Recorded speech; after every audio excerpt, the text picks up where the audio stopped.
good afternoon, good evening, wherever you may be. I am your humble host, Mr. David Null, also known as Hawkeye Two Feathers.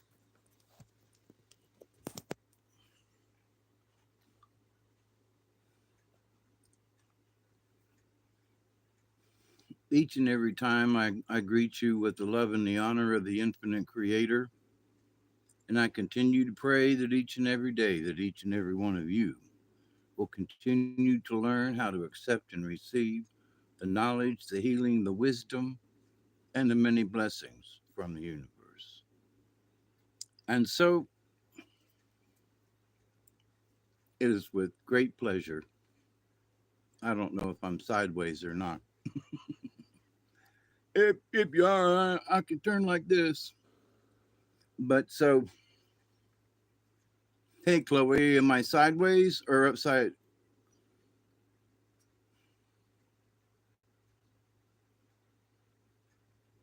I'm upside right? What? That confuses me. Do I need to turn it?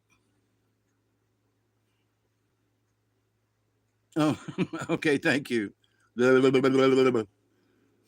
I've been up a long time, had a busy day. And that'll come and mess with my head. But anyway, so greetings to anyone who watches this. And for the folks who don't watch, greetings to them as well. Got to pass it along to the quantum field. But I don't mean to be in the dark. I just hate to be in something that's too bright. So, but anyway, it's been about a month, 2 months ago. I remember someone asked me about Dante. Yes, it is. It is time. I missed a 20. I was trying to get on before then. Tom and Nick, how are you? And somebody asked me, and I told him, I said, years ago, things happened, and Dante disappeared for a while, and the channel was still there, which it is. Nothing was published on it, and so in my deepest of hearts, I thought about it. I prayed on it. I sent my essence out to the universe, and what it came back was is that this might very well be one of those times where it's better to play dead for statistical and warfare and for all kinds of stuff. It's better to play dead. And from what I understand, of course, that Dante has bosses, you know, so he has to do what his generals say, um, or be in trouble, right? You don't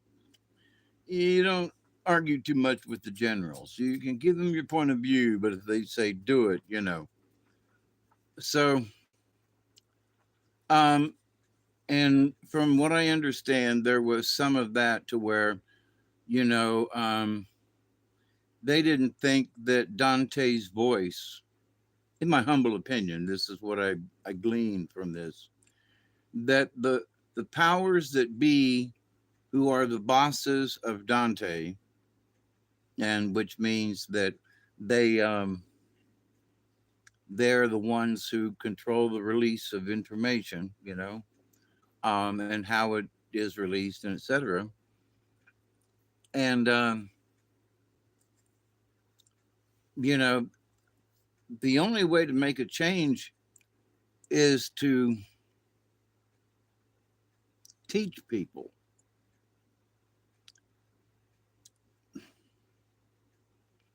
I don't know where I would have been or would be had I not found Dante's channel, first channel, second channel, still here. um, because well, I was not on a very good road, you know, and it helped me to get a grips. I want my MTV. But so, oh, why am I saying this about this stuff? And don't. But listen, for me, it's meant a lot over the years, and the videos that I watched, and the things that I learned, and my place within the religiousness of all things, and like, wait a minute, growing up Catholic and seeing all this crap, and then him straightening stuff out with some videos and things, and some of his lectures, and little talks that he has. And it's like, I've learned a lot, and just about the religious aspect of things, and how history gets it wrong in that the folks who win the wars are the ones that get to write down how it went. Oh yeah, oh yeah, we did this, oh yeah, we did, so war is not something to be glorified in a sense that you say, look, we won that war, we killed all those people, okay, we got Russian war going on now, and Zelensky, and I'll tell you what, I don't trust that little Zelensky guy. I mean, when I saw them all standing there, getting a picture took, and there was, Trump and all the people, and then there's Zelensky. I was like, damn, he's not only short, he's short. But anyway, so what's that got to do with Dante and the Charistus group, and being a 72 or being a silent 72? And for those of you who don't remember, being a silent 72 is simply that you have made up your mind as to which side you're on. What side are you on? Are you on the side of the good, or are you on the side of the bad? Who do you want to win? This had nothing to do with MAGA, although it does include it, but it's this is not a MAGA thing. Um, make the planet great again. That's what it ought to be. It's not a MAGA thing. This is about the entire planet. And so here in the last few months, and then within the last year, even, folks' attitudes have changed. Their consciousness levels have changed. And in doing so, folks are, I gotta, where I had given up on society, I was like, you know what? We might actually have a chance at this. We might actually, eke this out. Wait a minute now. I didn't think that there would be enough people to pay attention to anything. That the planet Earth was just that was it. We're all right. Call that catastrophe in. We're done for here. As a society, and as a we're done for. Just let's just kick the can to the curb.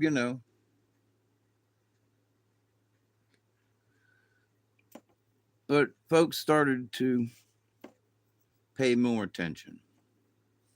And I got to say, a lot of it has to do with Trump and the MAGA stuff, and the fact that he got elected, and that people now have a sense of purpose, you know, a sense of something, not just doom. But the powers that be have that 31 Atlas out there coming into our solar system, and they want to use it to scare the crap out of all of us. Okay, and they're doing it, and they're doing it. And my suggestion about the 31 Atlas is it's too far out there yet. Let it get closer before they start. Oh, there's lights on it. Wow, I seen the guy looking through the window. I seen a space alien doing wax on, wax off.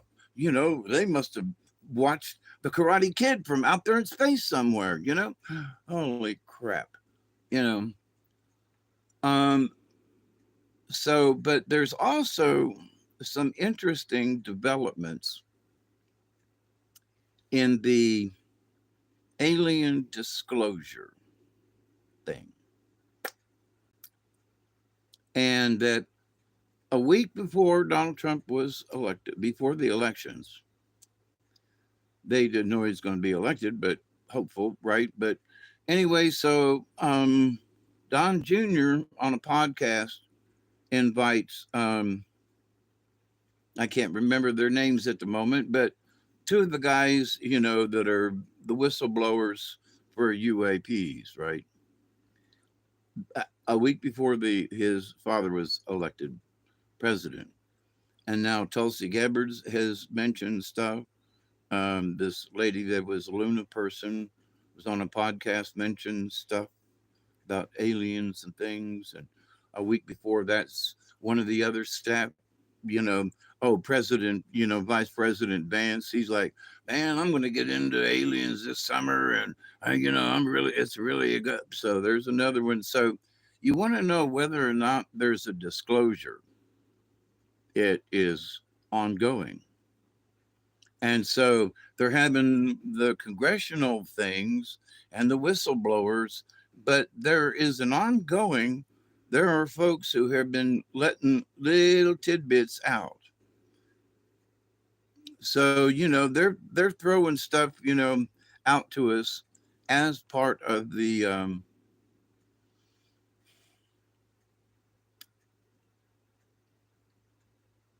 disclosure. Now, I was looking for another word, but I got to stick with that one. But here's what is being discussed about disclosure. Disclosure is going to come like this. At some point, President Trump's going to go, yes, Virginia, there really are space aliens. And yeah, there's been some stuff that, you know, uh, has been secret for a long time. And we're going to do our best to bring it out into the light. Thank you very much. There will be no questions. So you say, wait a minute, wait. President Trump's going to do what? Well, because he's not going to be able to go into any kind of explanation. So he's going to bring folks, once he says that, everybody else is going to go, well, what does that mean? He said there really were space aliens. Well, we all kind of know it, right? We've been seeing them. I've had my own experiences, not with space aliens per se, but things in the sky you know, and interdimensional thoughts and, being contacted and all that kind of stuff. So it's like, and Donald Trump has had his stuff too. He used to sit down with his uncle that he's spoken about, who was one of the people who looked over all of the Tesla stuff when Tesla died. And because he was an engineer there at Harvard, I think. But anyway, so Trump knows a lot about this stuff. Now, has he been read in to like what's really going on? I don't know. In fact, the basic consensus of some of these folks I've been listening to for a while is that they've only read him into some of it. But here's the thing. There are folks who want to there are folks who want to keep the snowball rolling. In other words, they've been talking about it. People in the government this time have been talking about it in podcasts and in discussions. And, Tulsi Gabbard, was talking about how her husband's sitting over in the corner going, yeah, come on, come on, come on, talk about it. Woo, woo. So it's like, okay, there's nothing wrong with this. Okay. But let's be perfectly clear. Now, I find this interesting. The reason I bring this up is that I wake up today with a smiling face, and there's Dante back on the channel. I was like, God, I could just kiss you on the forehead, but I could just kiss you. Let me give you a hug, Dante. And I say that because I feel like I knew it in my heart. I did know it in my heart. I was like, oh, please don't let me be wrong about this. I was like, but if I'm wrong about this, I'm wrong. If if something happens and I never see another video of him or don't get to see his face again or whatever, I'm very glad that I had the opportunity to watch the videos. And um, at some point, I think they have watched my videos because they put some of the video on their channel. So Dante, I love you, my brother, and to all of those folks who are working tirelessly to get rid of them nasties, you know, I honestly can only imagine. So, in my position as a 72 at the moment, I'll be 73 on the 24th of September. So, I got a month. I'll still be 72 for a month, right? So that's a little tee hee, giggle for me. But this last year has been my chance to be a 72 for a year. But anyway, but the 72 to me, plus, the silent 72, is for us to keep working towards helping other people. What we need to do is keep up with the angel work. We need to keep helping people. We need to keep standing with people when they need somebody to stand beside them. Sometimes what's the best thing that's necessary with someone is to sit on a bench and have conversation. That's like the best thing out there. And so having conversations with people in a way to find out what they really believe in. Because I've had conversations with some folks, and it's like, well, that Trump, and blah, blah, blah, but then when I said, well, just hang on, just listen for a minute. That thing, such and such, yeah. Well, they've been working on it. Yeah, but such and such, calm down. I always try to make the person that I'm having this discussion with. You got to promise me you're going to stay calm. You got to promise me I'll listen to you. You can scream, holler, whatever. But when I'm talking to you, I want you to listen to me. And so I just politely point some things out, and then they can jump up and down and tirade all they want to. But what basically happens is that they look at me funny, like, is that true? Yeah, I'm like, I've been studying on this for years, and this is true. They were like, oh, RFK is he's gonna, get rid of all of our stuff, and he doesn't believe in vaccines and all. Oh boy, what a difference a day makes, right? In the last 9 months, there are people who are going, thank God Robert Kennedy's still around, Junior. Um, and that some of his radical ideas, they may be radical, but damned if he ain't right. Everybody else in the world, does not use that red dye in Cheerio or, in Fruit Loops. And there was one of those multicolored Fruit Loop type things that I bought a bag of at the local dollar store. It's generically packaged, but they package a bunch of other cereals, right? And I took some of it and I tried to eat it, and I was like, man, this don't taste right. So I put some outside for the cats to eat, thinking they will eat about anything. They wouldn't touch it. They wouldn't even go near the food dish. So I said, well, okay. The ants wouldn't even eat it because the ants will crawl up in the cat dish, and I have to knock the ants out every other day. And so the ants would not eat this stuff. I know it was generic, but they wouldn't eat it. They wouldn't eat any of the colors in that generic Fruit Loop type stuff because of the dyes, I believe.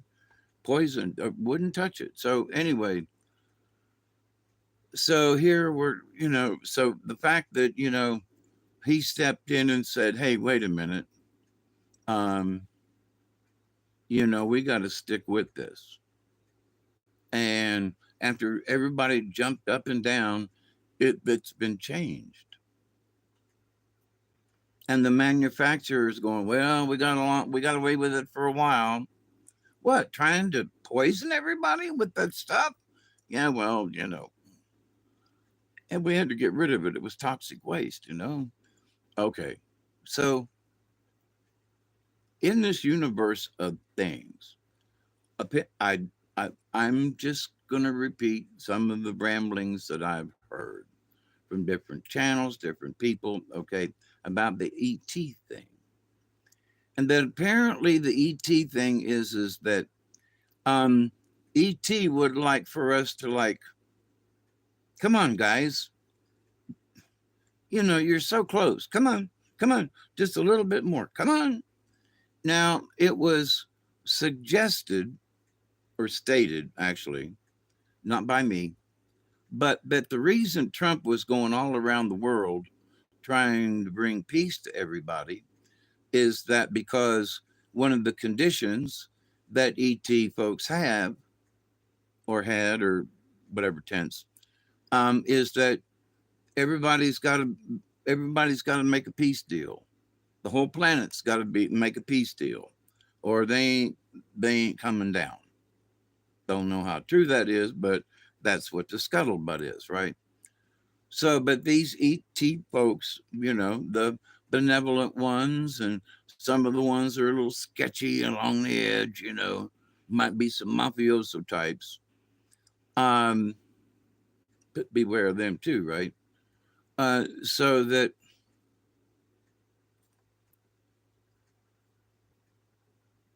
there are different people who have different lists of ETs and their benevolence, right? Dante and the group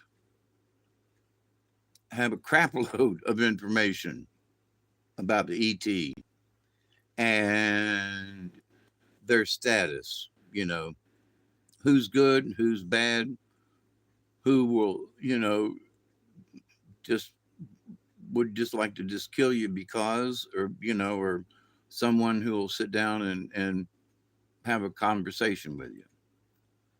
So for me personally, then, Dante, if you watch this, I love you, my brother. It would be great if I could meet you at some point, just to shake your hand, man. But not that it's got to happen, but it sure would be cool. But anyway, with that said, keep I'm going to keep praying for you. I know you're busy with what you're doing.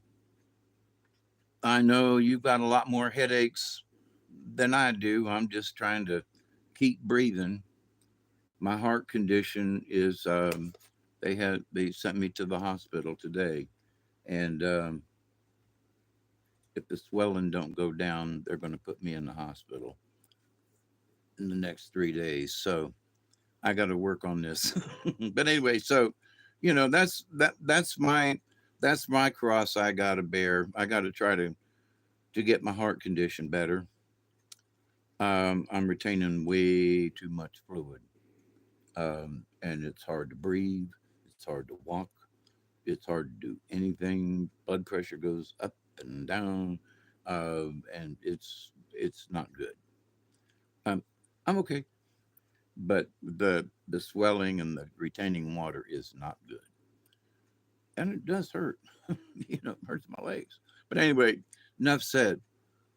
So the ET folk, the folks that are, you know, oh, we've had conversations with the Palladians, and we've had conversations with the tall whites. We've had, yeah, okay. Well, I take all that stuff with a grain of salt, but I still listen.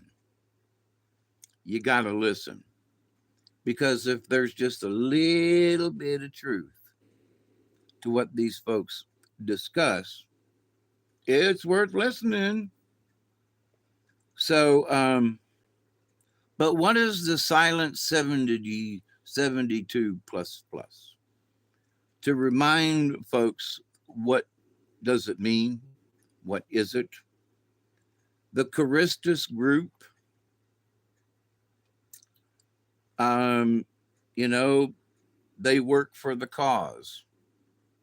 And for me, over the years, to understand it, for me, there's only one cause that I work for. Now, one could say, well, but yeah, but you don't know any Charistus people. Well, okay.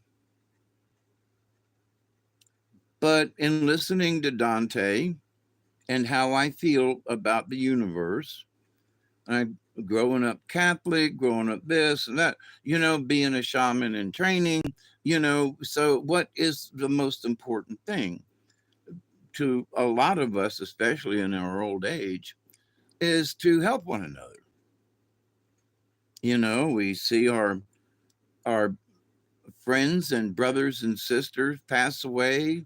My brother passed away a few months ago, and other friends of mine have passed away. And it's like, I look around, and the lady at the hospital today said, "And you're next of kin." And I was like, I'm the oldest of the group, and everybody else is passing away here. But so we have to stay in touch, you know, and we have to help each other. And I've got some wonderful younger friends here in the neighborhood. But they have a life to live, and if I can get a little bit of their time, to help me once in a while, that's a great thing. But it also means for those of us who are getting older, we really have to, I've been taking care of myself all these years, but getting old, it's harder to take care of yourself. It's harder to just do the simple things. This is not a complaint or a bit. Well, it is a complaint, but not in that. Oh my God, he can't help himself. Well, I'm in a lot of pain still from my back surgery 3 years ago. Um, but I'm still doing it. I'm still walking. I'm still maintaining. And my bitch is I can't get a lot done. I can still get things done. So in this world of stuff, with all this chaos going on, with all these people, biting at each other's throats, or at least it seems like people are biting at each other's throats, because the mainstream news will make a subject and blow it out of proportion to the point where you go, what? So, so what is important now? Am I still working for the cause? Whether or not I'm actually a 72, bona fide, I've had, they tramp stamp me. or whatever. Um, in my heart, I'm still a 72. And yes, I'm working for the cause. Because yes, I'm working for the angels. I'm sorry. Yeah, I'm working for you guys, in my limited capacity. But in my limited capacity, I continuously want to help people.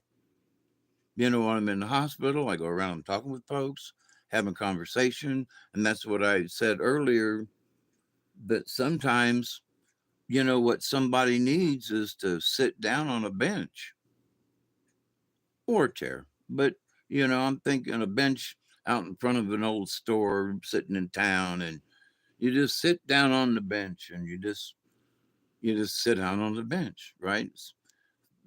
Think Andy Griffith in a way, and pick a spot on the street of Mayberry, and there's a bench, and you just sit down, and the chaos is too much, and you can't understand enough, and folks are in your ear all the time, and you just have to sit down on the bench. But when you sit down on the Group W bench, for those of you who remember, when you sit down on the Group W bench, have you made up your mind of who you're working for? Are you working for the good side or are you working for the bad side? Now, if you're cheating people, if you're, and I have talked to folks about this, if you're cheating people, if somebody said, "Well, I wouldn't cheat nobody," well, don't you have some rental properties? Yeah. How much you charging for them? Well, I'm charging $1,000 a month. What? For a one bedroom run down, sitting on the ground, termites, bugs everywhere, and you're getting now that's cheating. Have you fixed up them houses? No, them people don't care. I just get my money, and I don't. Well, then, for all the see, I knew a person. He was a good man, but he owned rental properties, and he'd throw your ass out of that apartment, irregardless of what has happened in your life that you couldn't pay. But Richard had tossed you out of his apartment in a heartbeat. Now, when he got to heaven and standing at the pearly gates, and he could stand there very righteously and say, "But I gave all these people homes. I gave them all nice, clean apartments to live in. All they had to do was pay up." Well, but in that paying up business, that's where the cheating came. Well, it's just business. Yeah, but you know how hard it is for people who are barely making a living to pay for that $1,000 a month? It don't leave much left over, you know. Well, that's their problem. Well, see, that's where your attitude is wrong. See. Now, he died of a heart attack a month after my pops died. John, how are you? I'm sitting here with this 20 and I just can't wait anymore. So if you got a 20, fire it up. But so there are folks who think, in their heart of hearts, that they go to church, they're good people, they don't beat in their kids, they make sure that everything's good, they work, with the Kiwanis Club and this and that. But, in their business dealings, you know, they'll throw somebody out. I'm renting that house out, you know. But Mr. John, you know, my the place I work for, it burned down, and all the checks and all the money and everything got burnt down, and they can't pay me this week, and I don't have the rent money. Too bad. Get out. But come on, Mr. John. Come on, Mr. Jones. I'm,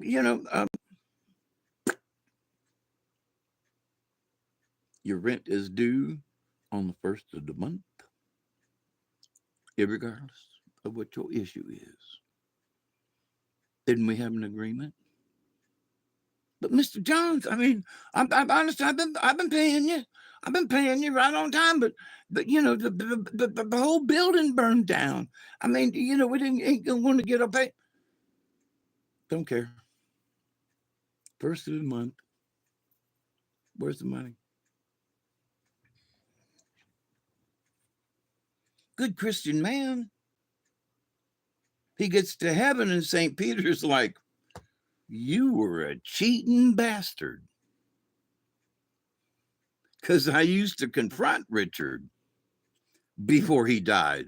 While my pops was in a coma, we were sitting in the waiting room to go in and spend a few minutes with Pops. And so I'm like, you know, hey, do you still rent all those houses? Yeah. Do you still throw people out if they're, you know, if they don't pay on the first? Well, yeah, damn it, you know, that's business. You know, but he was a good man, and he preached at a church, and he read the Bible. And but if you was late on your rent, you was out of there, Jack. So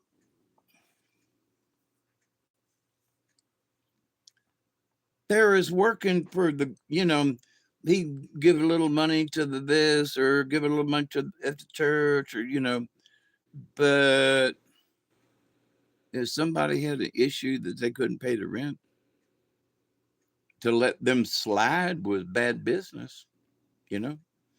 So, but anyway, on to another subject. But my point to that is this: there are folks who claim, and from outward looks and everything, they are they are good people. Richard was a good person, but he was also a cheat and a thief. And he couldn't say it because it was business. He was a merchant. He was a business. So, and you know, in my curiosity of curiosities, I would have loved to have heard the conversation that Richard would have been trying to explain. But but St. Peter, it was only business. But yeah, you remember that old lady you threw out? Yeah, but it was the first of the month. Yeah, well, her Social Security check was held up. Did you know somebody stole her check out of the mailbox and she couldn't cash it? Well, but that's not my problem. Yeah, but that old lady ain't got no other way. She always paid you every month. You know, she's been eating dog food because she couldn't afford regular food. No, well, St. Peter, I mean, I didn't know that. Well, you should have known. You charged double rent for where she lived because you spent $20 on a piece of plywood and put her in a little ramp for a wheelchair, and you upped the price of her rent to cover for the fact that you put a ramp in for her. But St. Peter, now that's just good business now. Yeah, well, you go over there, Richard, and sit on the group W bench, okay? Because apparently you misinterpreted what it means to to be a true Christian. It's not just to go to church. It's not just to read the Bible. It's not just, you know, that you can preach to your friends and quote scripture. That ain't it. You provided rental properties for people, but you throw them out like that. Well, that's just business. Well, yeah, then when St. Peter, you know, checks you in at the hey, oh hey F Kitty, what you doing?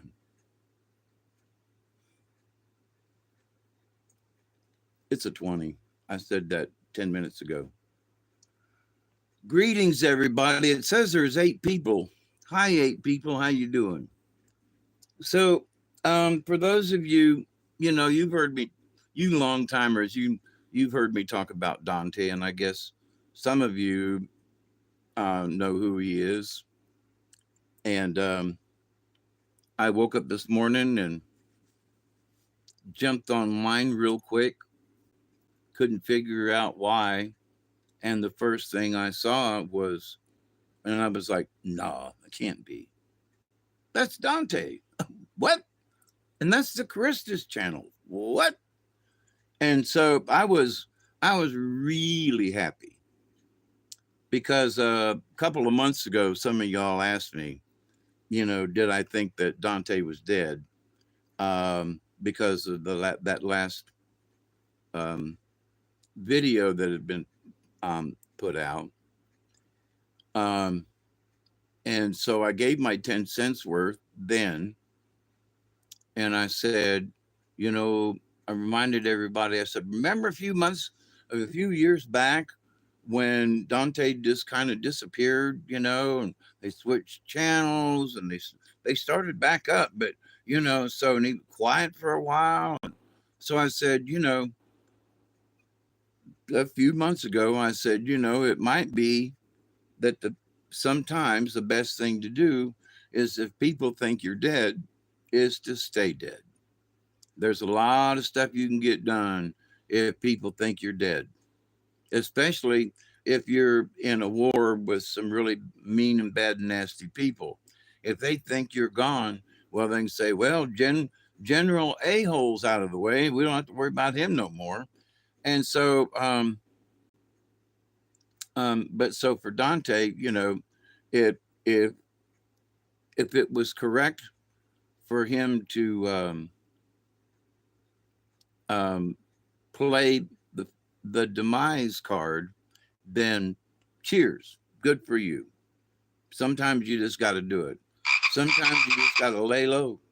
Sometimes, as I have talked about, sometimes you have just got to, you know, I was talking about before, how do I explain this? There's chaos in the streets. There's a giant monster coming down, Main Street, and everybody's on Main Street is running from the monster. But, nobody's stopping in the alleyway and watching the monster go by or all the people rushing by. For me, I'd be like, let me get out of the way. But the monster's coming. Yeah, but he's chasing all of them. If I just hide over here in the corner in the shadows, he ain't going to see me. He's going to be chasing all them people down on Main Street. So, but in the chaos of things, there are people who will jump out into the middle of the street, like some of these dingbats. They're going to take on ice. What? Oh yeah, they're they're deporting illegal aliens, and it's a crime. What? Wait, it's a crime that they're here, by the way, because that's our law. And some of these people, they've been here for years. Then why didn't they get citizenship? Oh, these ICE people, they're so mean. And what, you see that guy over there trying to run? And he's running. He's trying to get away because he knows he's in the wrong. And if they catch him, they're going to deport him because he's illegal. Oh my goodness, it's so bad. Oh, they treat him so badly. Oh, I'm sorry. The guy that had a CDL license that turned on the highway in Florida, and all them that family ran into the side of the semi, decapitated them. We had an incident here on 202 and 19 years ago where before they put up lights and everything, there was a semi going across the road after the light had changed. But there were some old ladies talking, and they was coming back from Albany, and They didn't see the side lights on the truck, and it was a dark intersection, and they ran right into the side of the semi, and the same thing happened to them. Killed them three old ladies, I mean, instantly. It's a bad thing. It's a tragic thing. It really is. Um, but the fact, see, it started out where you could get a temporary license to drive a truck across the line from Mexico a certain distance within the state of Texas or whatever state it was. It was like a 50 or 100-mile radius. So they could drive a truck in and deliver it to some place, and then but they had to go back. So then they changed that law, and they said, well, if they can come in and drive 100 miles within the state or whatever, you know, we'll just let them drive through the whole state. Well, Mexican truck drivers who can speak better, believe English, um, or know what a traffic sign is, or what a traffic law is, right? Um, they know how to drive a truck, per se. So they get a license, they drive past their 100 miles, because who's looking, right?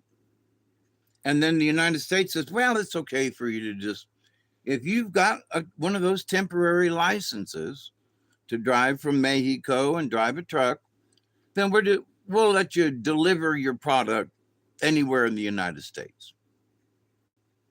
What? Wait a minute.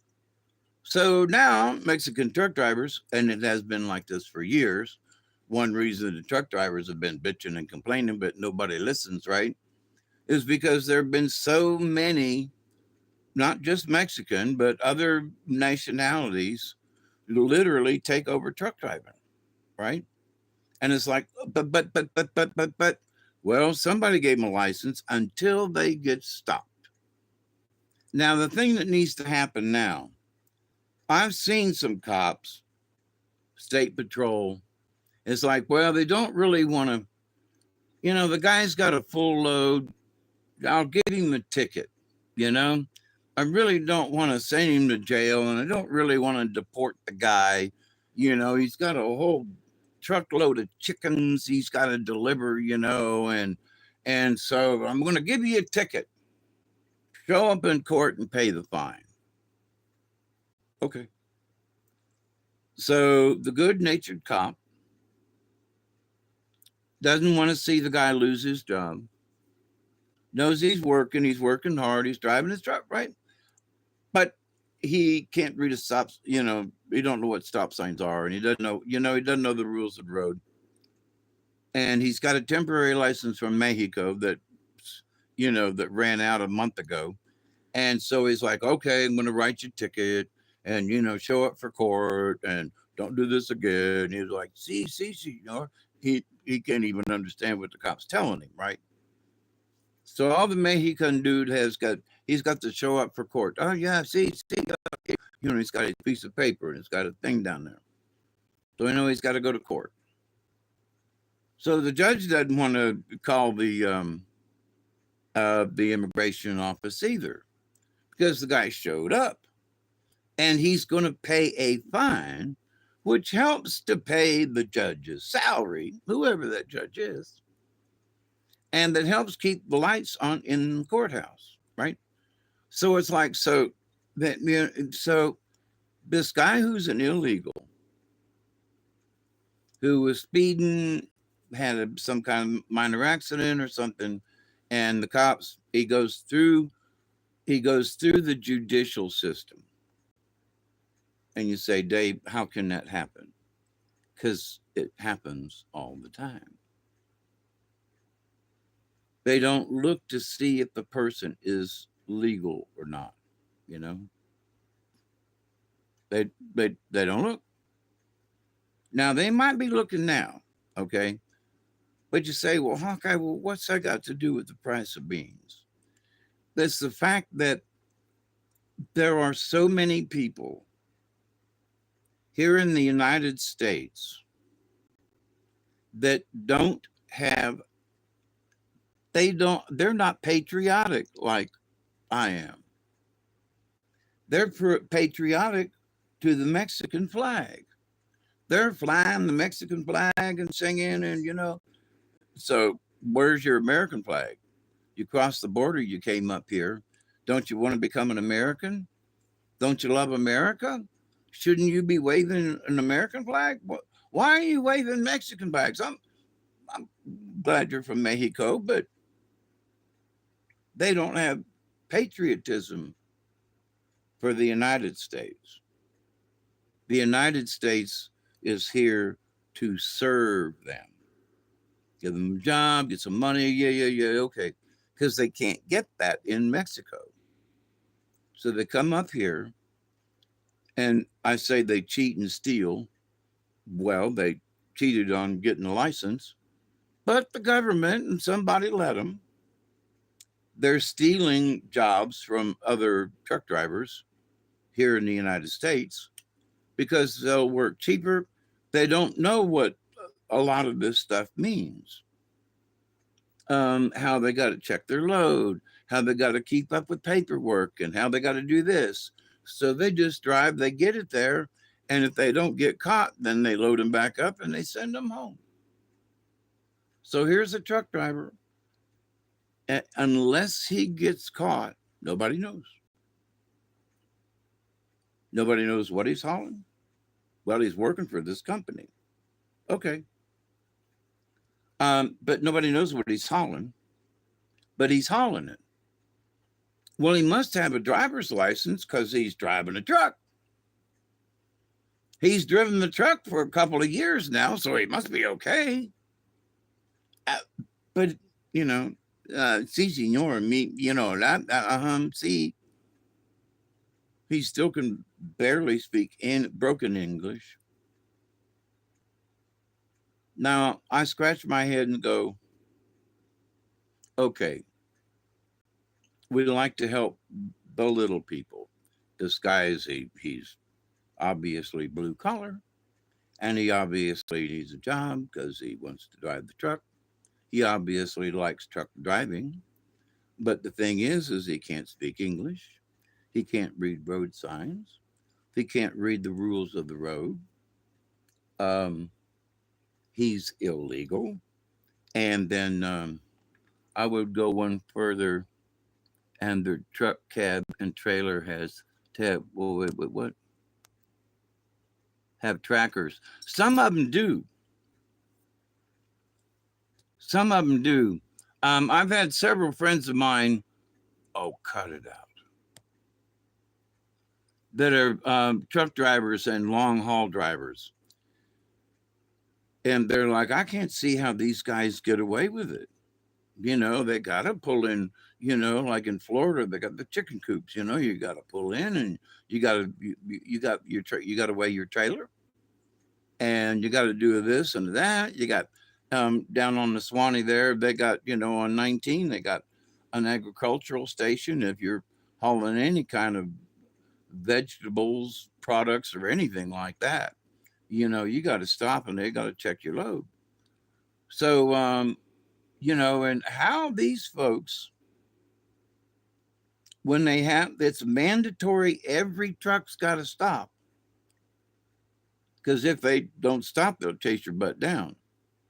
So how are these guys, and I understand some women too, I'm not sexist in that way. I know some women truck drivers, but if you can't read the stop signs and stuff, you can't read. If you don't understand the rules of the road, if you can't read that pamphlet, how did you get your license? How did you do it?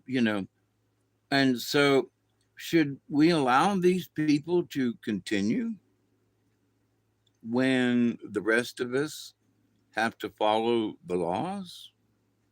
So in that, these people that are getting pissed off, And why is this coming up now? It's like, and what's that got to do with the cause? Well, because there are some folks who think that you're working for a good cause. Oh, we're going to save all these Mexican people. That's not necessarily a good cause because they don't necessarily want to be saved. They came up here to get a job. And when they make the money, because I've known some of these Mexicans, they'd work for 9 months and then go back to Mexico for 3 months, run out of money, and come back up here and work another 9 months and go back. So, you know, my good buddy Juan, I don't, they might have, deported him by now, but I've told his story and it's true. He was gone for a couple of months and I was going into the restaurant and helping out and I come in one afternoon just after lunch and we're cleaning up and sweeping up and there I see Juan sitting over in the corner. I'm like, "Hey, buddy, how you doing?" "Oh, well, what's wrong?" He goes to stand up and he's like, "Ow, ow, ow, ow, ow." I'm like, "Dude, what's wrong?" I look down at his feet; they're all bandaged up. "What happened?" "Well, I had to, we got left out there in the middle of the desert with the coyotes. They cheated us." And he said, "We got lost in the desert." And he said, "It was so hot, my tennis shoes melted to the bottom of my feet." And they did. I saw his feet. It was horrible. So he would go through all of this trouble. You know, tennis shoes melted to the bottom of your feet because you want to come to America. You take the chance in a desert to get dropped off and no water, no food, and good luck. Um, to me, it's like the insanity, but also it's the perseverance of these people. Okay, so you got to give them credit. I do. I give them credit. But at the same time, 25 million folks is too much for us to handle as a nation. 25 million people were too many people to bring into this country in the short length of time that it happened. In a large way, it was an invasion. Too many people, too quick. Yeah, we don't have any problem with anybody coming in. Do it legal. Let's try to keep a balance. But 25 million screws stuff up. So it's a 20 now, buddy.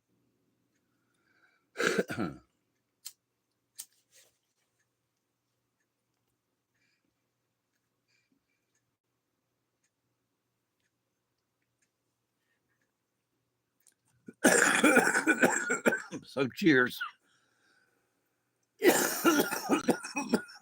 So to you 72 plus pluses, are you still working to do good deeds? Are you still trying to help people? Are you still trying to keep a level head and not beat other people down? Are you trying to stay out of the chaos as much as possible? I know when the monster is coming down the road, you got to wait till he goes by and then sneak around, so you don't get hit by his tail. I'm thinking Godzilla. Godzilla. But the giant monster. And so what's up with Dante? Well, Dave, why does it mean so much to you? All this new or what renewed BS is designed to actually make the situation more racist as it benefits the bad guys to keep it rolling. Oh, yeah, yeah, yeah. But you know what? Mexican Americans used to be a new U.S. citizen. Yeah, without dual citizenship. Yep. Mexico is a sovereign country and its citizens are Mexican. What constitutes a Mexican? I'm a Texan, so I'm as Mexican as anyone else. Well, the truth be told, remember the Alamo? Remember? Um, and Sam Houston, what, a couple of weeks later, and they came in and gave Santa Ana, a good trouncing. And so the Mexican American War drove the Mexicans, the, drove the Mexican peoples back across the Rio Grande. Now, if you've ever watched a Western back in the day, the bad guys were always running for the border, man. We get across the river, man. They can't touch us, man. Well, that was the Rio Grande, right? And so, yeah, because they're in Mexico now, you can't go across there. Um, so the fact that the Rio Grande has been the dividing line of the Americas from Mexico for a long time, right? So even before Texas was Texas, it was like, go back to Mexico. Before Arizona was a state, it was still a territory. It was get across the Rio Grande, go back to Mexico, or we're on our side, can't touch us.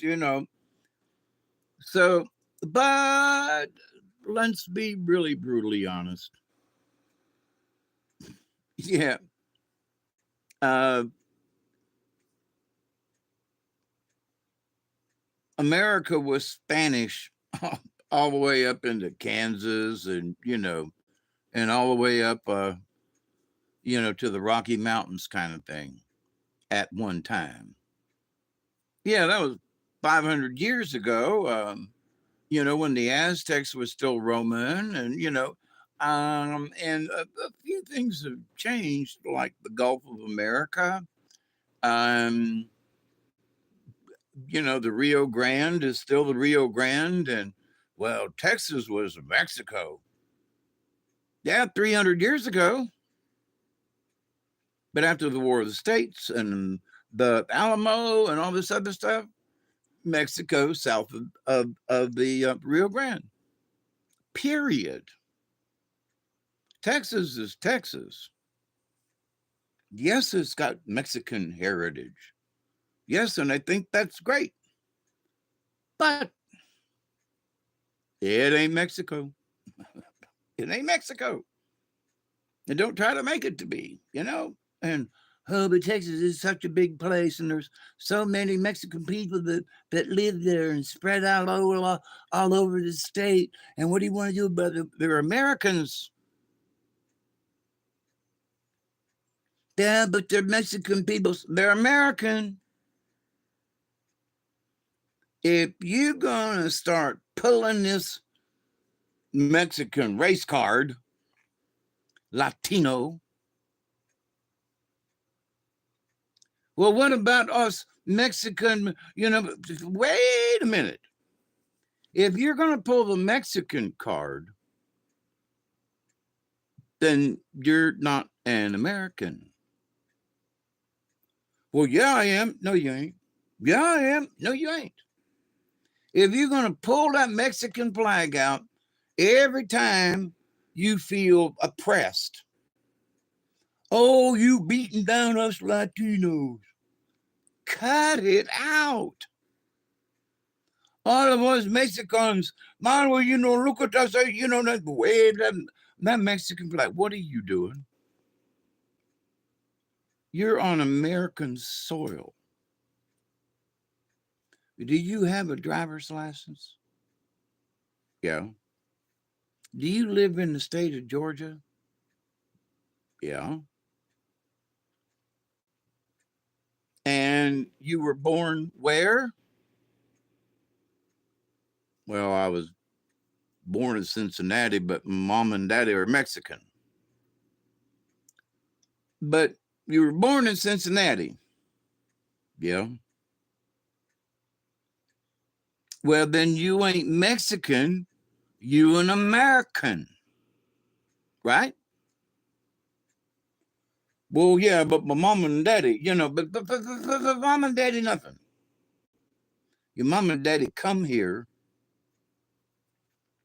Why? Because they wanted a better life. They wanted you to have a better life. And now here you are. You're fairly successful, right? Well, I got a job. Yeah, you're fairly successful. Okay. You're not hurting for anything, and no. And so, but you keep wanting to pull that damn Mexican flag out. And oh, our heritage, Mexican this and Mexican that. Then go back to Mexico. But I was born in Cincinnati. Well, then shut up, right? Then shut up. Why are you complaining? You grew up in America, went to American schools, you went to American this and you did that, and you learned how to do this and you did that, and student loans, and do you think you would be that successful if you were in Mexico? Well, hell no, I wouldn't have a business. That nobody down in Mexico would do what I do up here. Okay, but you make a good living here, don't you? Well, yeah, sure I do. Yeah. Then why do you keep pulling out that damn Mexican flag every time somebody wants to? Oh, I feel oppressed, and you pull out the Mexican flag. Aren't you an American? You came from Mexico up here to better your life. You came up here, most people did, to become an American, not become a Tex Mex American.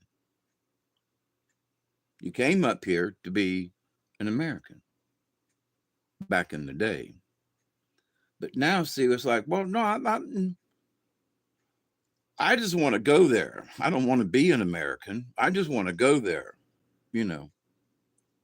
Well, but okay, there's a lot of Americans I understand that are down in Mexico and the islands and down in that area. They retire down there and because it's easier to live, and so and these folks, but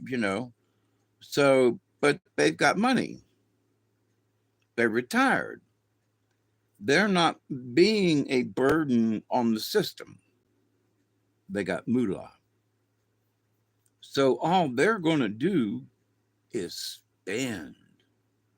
So it's like, yeah, come on in, Oh, you got a lot of money? Yeah, retirement. And you want to live down here in Mexico? Oh, yeah. Do you need a job or anything? Oh, no, I got plenty of money. So it means that here is this gringo in Mexico, who gets, $10,000 a month in stipend, right? And Social Security and his retirement, right? $10,000 a month. And yeah, he's not rich, but $10,000 a month. He was a CEO at one time. So the people where this person is know that that person is going to need everything. They're going to spend money on everything that they need. So you want to make a buck? Figure out what the gringo needs, right?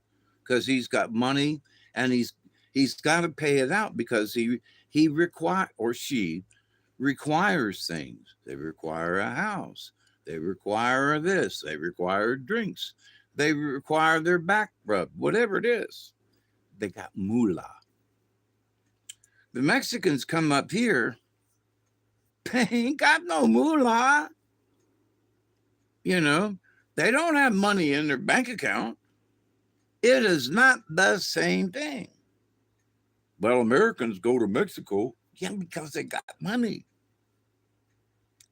But Mexicans don't that have money don't come up here. Well, yeah, they do, but we won't go into that. It's a lot of fewer people. But I knew firsthand friends of mine, friends of the family that two of them have already passed. Old age, just folks get down along the wayside. I have what? I love when Dave gets on a tangent. He's the master. Yeah, I'm good at tangents, ain't I? Um, and I forgot where that tangent was, so I guess I could start over. No, but it's the idea that people, think that the American Mexico, it's Americans go to Mexico, it's the same thing as Mexicans coming to America, and it's not. Okay, that's the point I was trying to make. That tangent.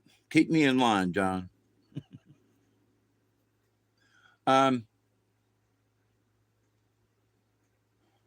Oh, so for me, back to the Dante thing. What is it? What does it mean to see Dante's lovely face again? This morning, I was so reassured. I sat down. I here in my chair and I leaned back and I took a big sigh and I was like, man, I'm glad I was right about that. You know, I'm glad that I didn't lose it when that happened and the Charistus channel shut down. I was mortified myself. I couldn't stand it. I was like, no, man, no, this can't be happening, Oh no. And my reason for that is because I was learning so much about history, about the way things were, not, having went to it, like I've said, having went to a Catholic school and having learned the catechism, to hear from Dante the different things about the church and how this went and that went, it was like, oh, that's why that it went that way. Oh, because from my own studies and from being taught as a child in the Catholic catechism, you know, where the Catholic all the Catholics were right. You know that, don't you? If you're not Catholic, then you didn't do it right. Only Catholics can get it right. Honest to God. Only Catholics get it right. Everybody else is going to hell. That's a fact. That's why I dropped out, right?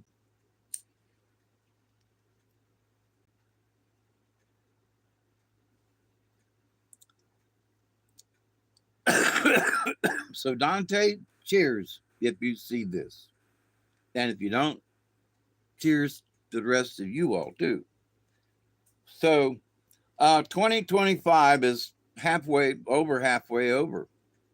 And so now what? Right? Now what do we honestly, now what do we do? Right? What are we going to do this next year coming up? Well, there's a good start with things. There are jobs coming back. Um, And I'm sorry, dear heart, but the prices are never going to go back where they were. The price of a can of dog food 2 years ago, I could get Gravy Train for 85 cents a can. Now I pay $1.50 for the same can of dog food. Zaza, Zazel, yes, absolutely. And ain't that something to me anyway?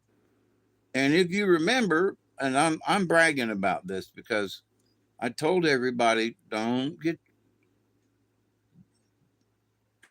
your panties in a bunch because I just now I don't know, and I'm hoping that we will know some of this as much as he wants to relate. But did he was he really there and a bomb went off? I'm curious. Sounded real as hell. It looked real.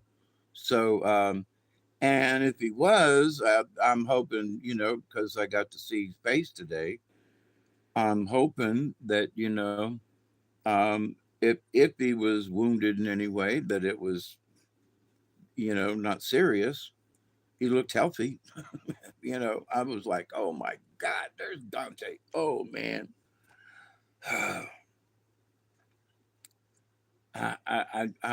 I was so relieved. And in the bigger picture with Dante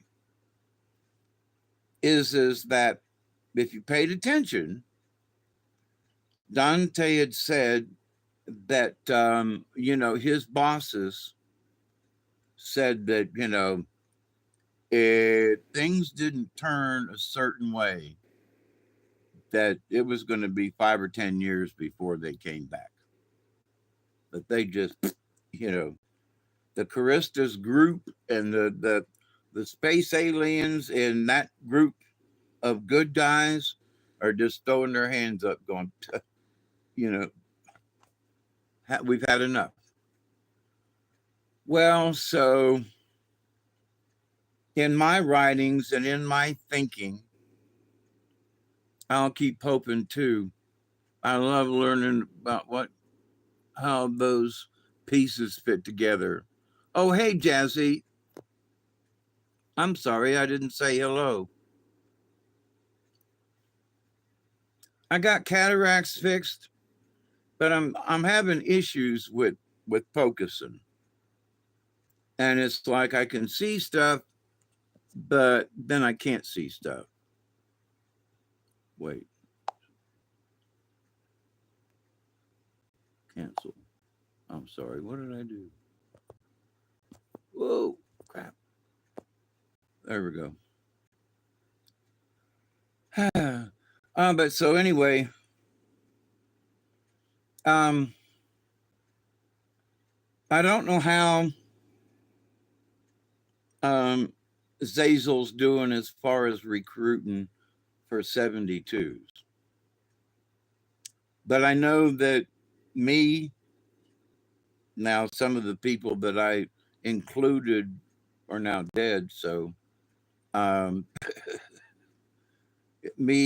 I know Richard and Jazzy, I think you'd be in there, and John and a couple of other people would fall in the category of, that um, we may not know all the ins and out, but we're working for the good side.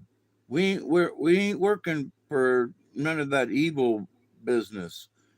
We're not Democrats anymore.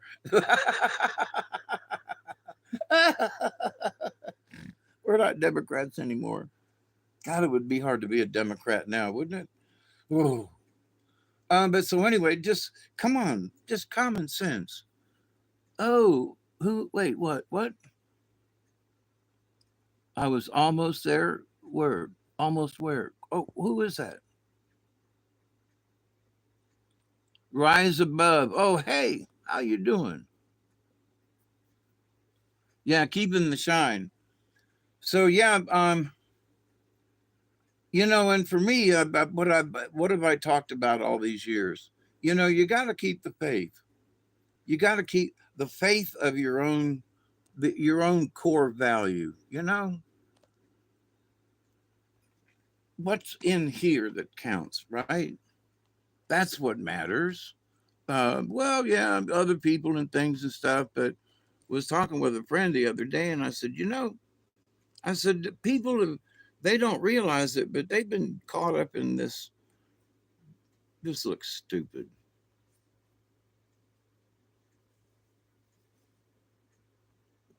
Okay, that's a good decision. Okay. Oh, let my beard out. I've never had a beard this long, and it's been weird. It's been weird.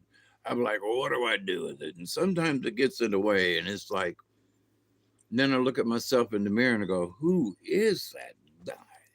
And there are times when I look like an old Confederate soldier that has limped back from war, you know, and I can still smell the gunpowder in the air from the cannons going off. But so anyway, whether we know the romps, hey, oh man, I'm glad to see you all here. I'm so glad y'all are here, honest. And I don't know if you all saw Dante this morning in his debut back on the Charistus channel. So that's why I'm doing this video to let folks know he's back. And so why am I relieved to see Dante back? It means that the goddess and the good ET folks who were giving up on us assholes down here on planet Earth decided to not give up on us. Man, they have decided that maybe we still got a chance. And like for me, you know, so the Charistus channel shut down or quit for whatever reason, right? But for me, I was dependent on seeing a video once a week or something to kind of keep up. And, Dante dropping little things about, who was doing what. And there's a spaceship over there. And so really something to look forward to. And also, for me personally, having dreams of some of this stuff, right? And then Dante having little discussions and chit chats. And there are many times where he would confirm some of the dreams and things that I had to straighten stuff out. So there is that was very is still very important to me. I do miss it. Um, but the bigger picture is even more bigger to me. And that is the fact that where the goddess and folks were going to wash their hands of the deal for a few years. Well, see you in 10 years, I think was one of his remarks. We'll see you in 45 or something like that. And it seemed like before that the fact that, because we weren't in on what was going on within the generals and the lieutenants, including Dante and group, right? So as to what's going on and their participation in the war. So when they were like, nope, that's it, and it closed the channel down, it was like we don't have time to fool this mess. Nobody's getting any benefit from this. We're going to all this trouble. We've got videos out there. we go to the trouble of making these videos, and we, you know what, we get a bunch of punks, talking about who are you to say this stuff and blah blah blah, and rather than listening and paying attention and maybe learning something, these folks would just rail against Dante and the channel, and that's why they shut down, the comments, and that's why things got so closed up, because people were being such dickheads, quite literally, big, great, big, giant, bulbous things. But so the fact that I saw Dante's face this morning when I woke up, I was like, we're still in the running. That's what I felt like. I was like, yes, we still got a chance. Yes, I didn't give up. Yes, I still got faith. Yes, me and my buddies that come and join me in the middle of the night. Yeah, it's almost 2 o'clock. Well, you, my dear friends, that come and join me in the middle of the night. And good morning, Katniss. Who else? I said hi to Romps, didn't I? I think so. If I haven't said hi to you, hi. um. So, but anyway, so seeing Dante's face again meant that my faith in the Charistas, my faith in the silent 72 plus plus, those of us who still have faith, those of us who not wait, we'll come back here. Who would that? Oh, Diane, how you doing? Yeah, there was a new video this morning. And it was basically him saying, hi, I'm back again, you know, and to look up at the sky. And so there in the clouds he showed a spaceship, you know. And so it was sort of his coming back to the platform, I'll say, is watch the skies. Now, interesting enough, the timing of this, okay, because I said hi, Jazzy, didn't I? I hope. Is that, you know, Don, the son, Trump, a week before the election in November,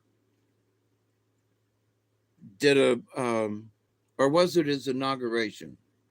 It was a week before something. Anyway, he had them two guys on in the UFO field, and on his podcast. So then, after he was inaugurated and everything, but different people within the administration have been dropping little bombshells along the way. Tulsi Gabbard talked about, oh yeah, there can't really talk about, yeah, but there's some stuff in there, and yeah, well, we've seen some things, and we're going to release some stuff, and then there's Congress and all these folks talking about all the whistleblowers, and now they got body parts, and now they got debris, and now they got so, and Roswell was a fake, or was it really, and so, but um, so there's a lot of chaos in the UFO field. So these people have been finding stuff along the way. Well, some of this has been let out on purpose. You know, was it Richard Dolan? I think one of them guys used to be he was an undercover agent, and he worked to try to disprove some stuff. And so it's like, but well, okay, but now he switched sides because he's actually seen stuff. And it's like, well, Now I'm a believer, you know. I'm a believer. I couldn't leave her if I tried. Yeah, the monkeys. But so anyway, so here are all these folks since the elections who come out and talked about uh, Richard Doty. And there was somebody else too. It was Doty, but that's not the name I was thinking of. But thank you. You're right. Um, so anyway, but these folks have been letting things out. Government folks, you know, like Tulsi Gabbard, she's in charge of, she's DNI, right? She's the person with the CIA and and oh, so that's where all that information went to. It was in a bag in a locked room down the hall. Oh, yeah, we were supposed to burn this thing, but we didn't. So, but there's a bunch of stuff in this bag, you know. Oh my goodness gracious. So for the folks that are like, man, you know, they got to release this stuff. Do you know how many pages of things they have that they have to physically? Somebody's got to read through them and go, oh yeah, this is a such and such. Okay, copy, you know, and then put in a folder. Da, da, da. They're digitizing this stuff. They're going through. They got to handle it. They have to digitize it. Then they have to upload it as files. Do you know how long that stuff takes? So all of these people, oh, the Epstein files right away. You know, if they just found some stuff in a bag locked up, they have to go through it. Pam Bondi ain't got time to do it herself. So she's got one, two, three people doing it. And then she goes and checks on them or whoever, right? So there's the same thing with the FBI. Now folks are going, oh, you know, the AG from Missouri is going to be the assistant director to the FBI. And are they moving Dan Bongino out? Listen, there's so much stuff they found in a room down the hall, but they've got to go through. They need help.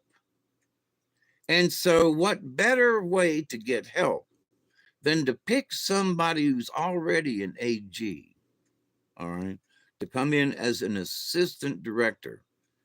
Because if you've got three people on the higher up team, now they might prove me wrong. Dan might want to go back to Miami. I don't know. But I think he's too much of a patriot. So, but what I do see is the two of them, one of them working on current FBI stuff, you know, pedophile stuff and this stuff and that, while the other one, assistant director, can work on the old stuff that needs to come out, the Epstein files, the JFK, whatever is in that was being withheld, you know, the stuff about the J6ers, you know, somebody needs to go through that stuff, you know, the stuff about, you know, um, Trump's a communist. No, he wasn't. You know, the things that Robert Mueller said and Clapper and all these people that made up stuff, all that's got their FBI trails and follows. So not one person can't do this, you know, two or three people can. And then they got to answer the phones and then they got to go and do these other things. So to me, an assistant director with all that's going on, they need somebody they can trust. And they can trust this AG from Missouri. And he wants to go to work.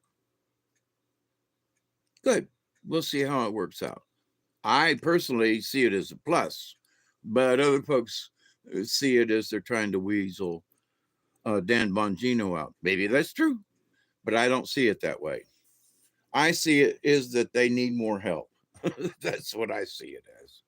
Um, but so what about the Dante thing? I'm going to go out on a limb.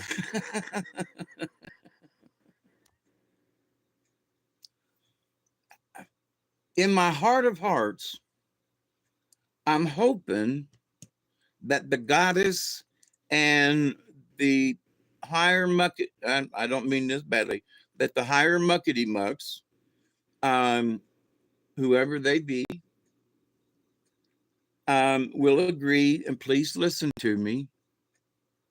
There are thousands of us feeble humans down here that need the information that has been shut off from us. Now, you might say, well, Dave, well, Hawkeye, um, we go through a lot of effort and we don't get 10 people. Well, I started this channel 10 years ago, and there are 750, 800. I love you all. I do. And anybody that stops in, you're welcome to come back. And I've been lucky to, have you online friends to be able to chit chat to and with. Um, so for me, seeing Dante again means that I get to learn some more stuff, maybe. It seems to me, this is my thoughts, and just from the way he kind of sort of, well, I'm back for a third time kind of thing, um, is that they all agree, and he has been disillusioned by the people on this planet. Me too. A lot of us have been. But there are still a lot of us good folks down here. And I refuse to give up. I refuse to give in. I'm still working for the cause. I'm still I'm the lead member. I put this shit together. I'm the lead member of the league of the Silent 72. I started this shit, um, because I knew I couldn't be a 72. I just feel better when he's around. Some about what what was that? What channel? I can't find a new video. They might have took it down already. KAR Karist Us official something.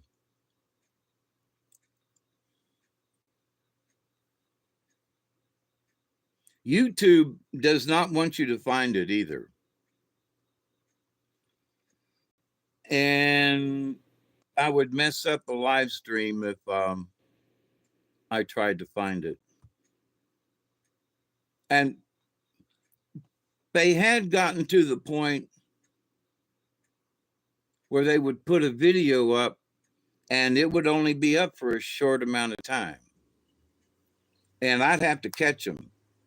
And when I woke up this morning, I was like, well, I wonder what I've got. And I looked down and I was like, it's Dante. Oh my God. I was like, so that's what woke me up. And he had just posted the video. So,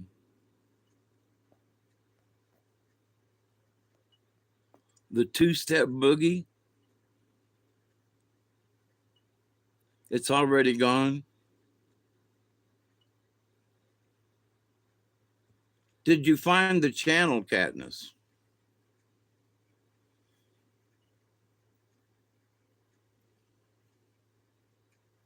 But here's the thing.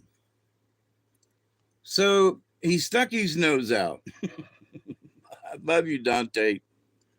Um, a couple of years ago, they took a part of a 2-hour video of mine and copied it and put it on their channel.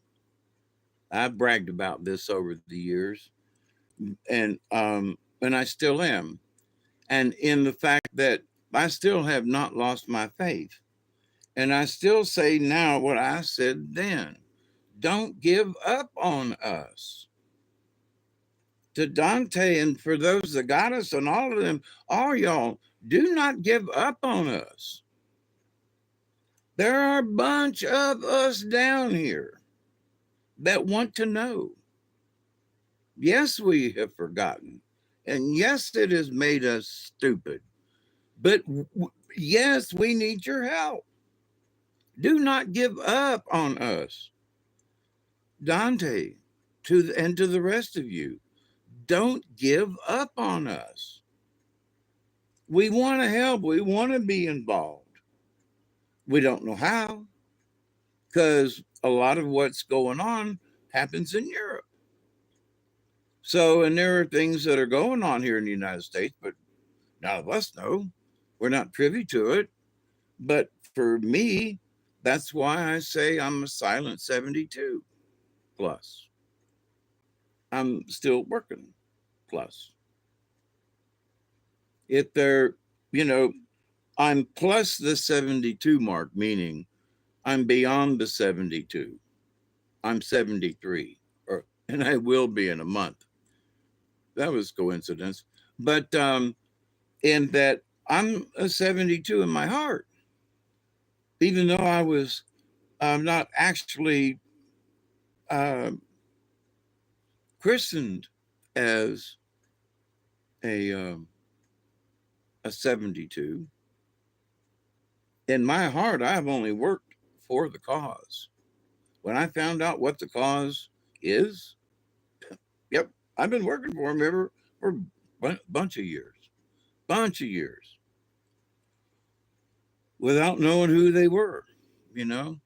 So now that I know, and I've talked to folks, and I bring it up here, and so Dante, to you and the folks on the channel, you need to leave them videos up a little longer.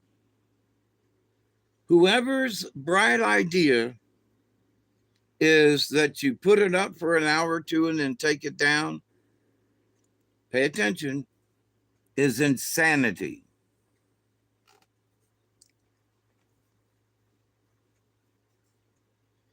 You're not thinking like us humans.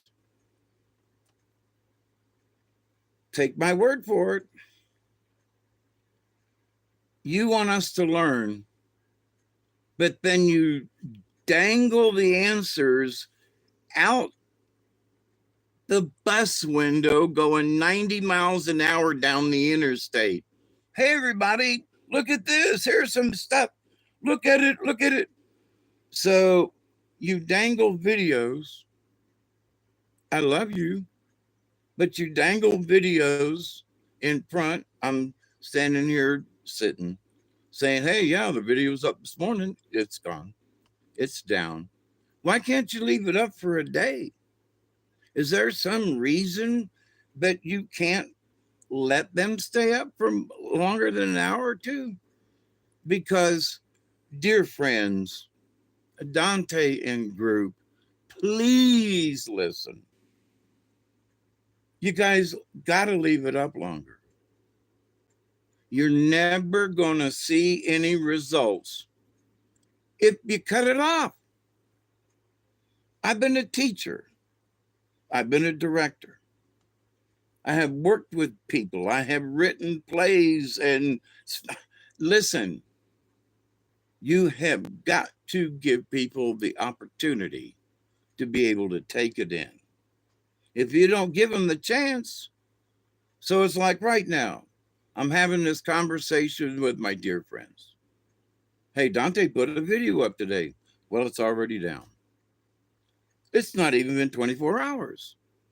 So in less than 24 hours, I'm having this video to let my friends know that Dante said hi and wanted to share the video, and it ain't there.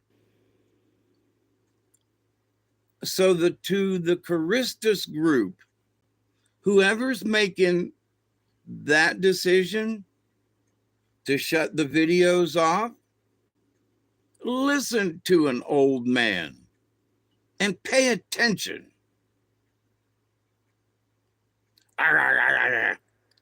You gotta leave the videos up longer.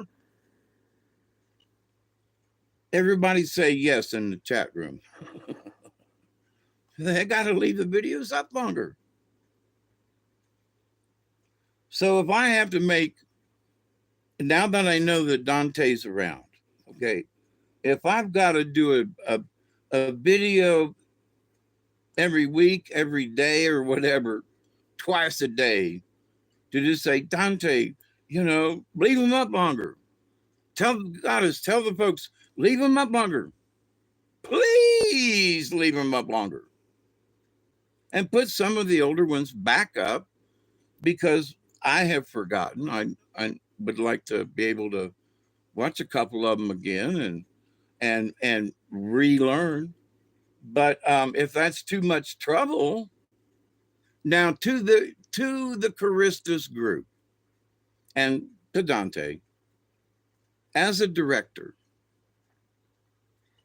you got to be able to look at folks in the eye and say, listen, okay, this is one of these moments.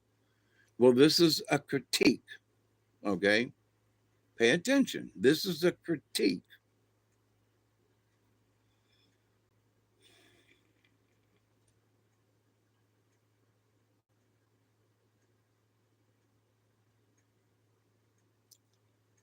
Whoever's making these decisions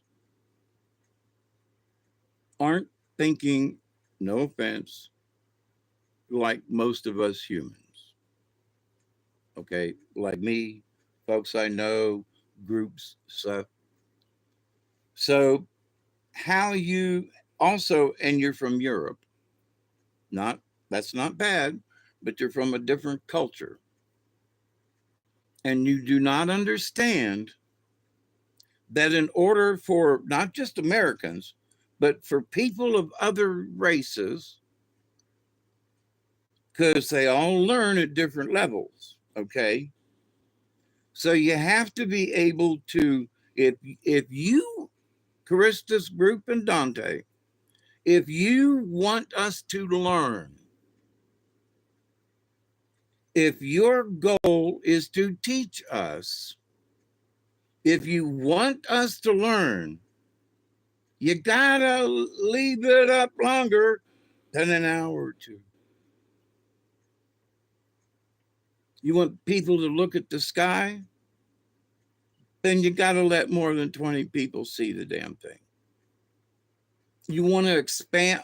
I think my personal, I kind of got off topic, but with all this other UFO stuff coming out, Congress and all this other stuff, all this thing that now all of a sudden, Dante's like, hi, I'm back. Which means to me that with disclosure coming, as they're already in the process of doing it, all of these meetings and stuff that people think are so stupid, this is it, y'all. This is disclosure. They are giving us disclosure now. They dropped a little bit of this. And somebody over here said, well, we know about 7 different kinds of aliens, and there's over here, Dante has said there's 77 different kinds, and there's 11 different major ones, or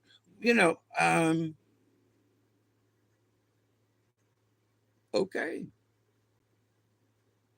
we know it's not one group. So I've come across some things and listening to, part of the reason why I've been quiet and not doing any videos is because I've been studying, I've been reading, I've been deep diving on some things. And so, but if what they want is for us to learn,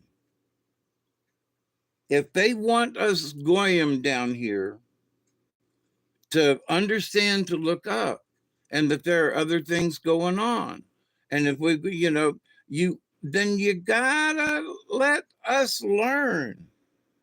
Some of us have to watch 2 or 3 times to get it right. You just take here's a flashcard, 5 plus 9, and you put it down. Okay, so what's the answer? 10, 11, 12, 13, 14. Because it takes, I got to count on my fingers. And there are some folks that can't count at all. Not like that in their heads, right? So not everybody can just do that. And some folks are better at it than others. But you can learn how to do it. When I was working in the carnival and taking change and making change, man, I could make change. Just how much is it? And boom, boom, boom. I didn't need no calculator. I could add it up in a heartbeat. You know, 3 hot dogs, a hamburger, and a bag of chips. Oh, and add 2 drinks to it. You know, that'll be the 50 cents. That's $1. That's $2. 75. You know, and added up, counted out. The bag of chips is a quarter. So that's $3. There's the answer, right?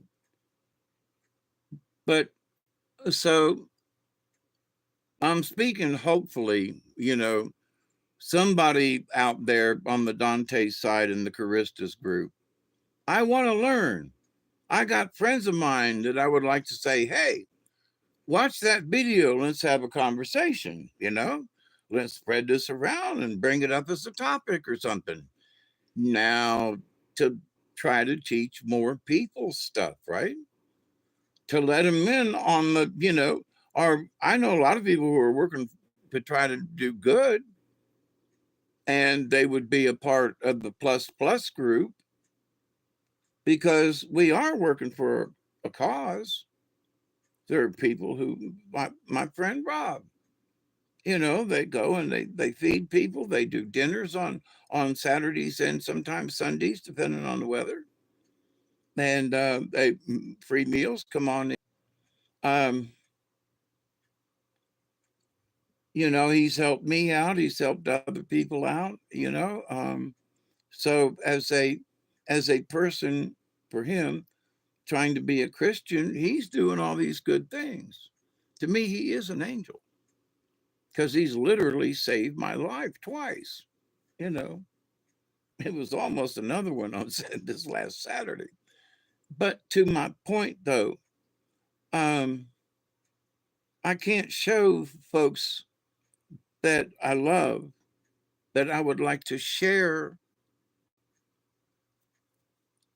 the wisdom or the insights or whatever from the Charistas group, who I firmly believe in, but I can't show anybody.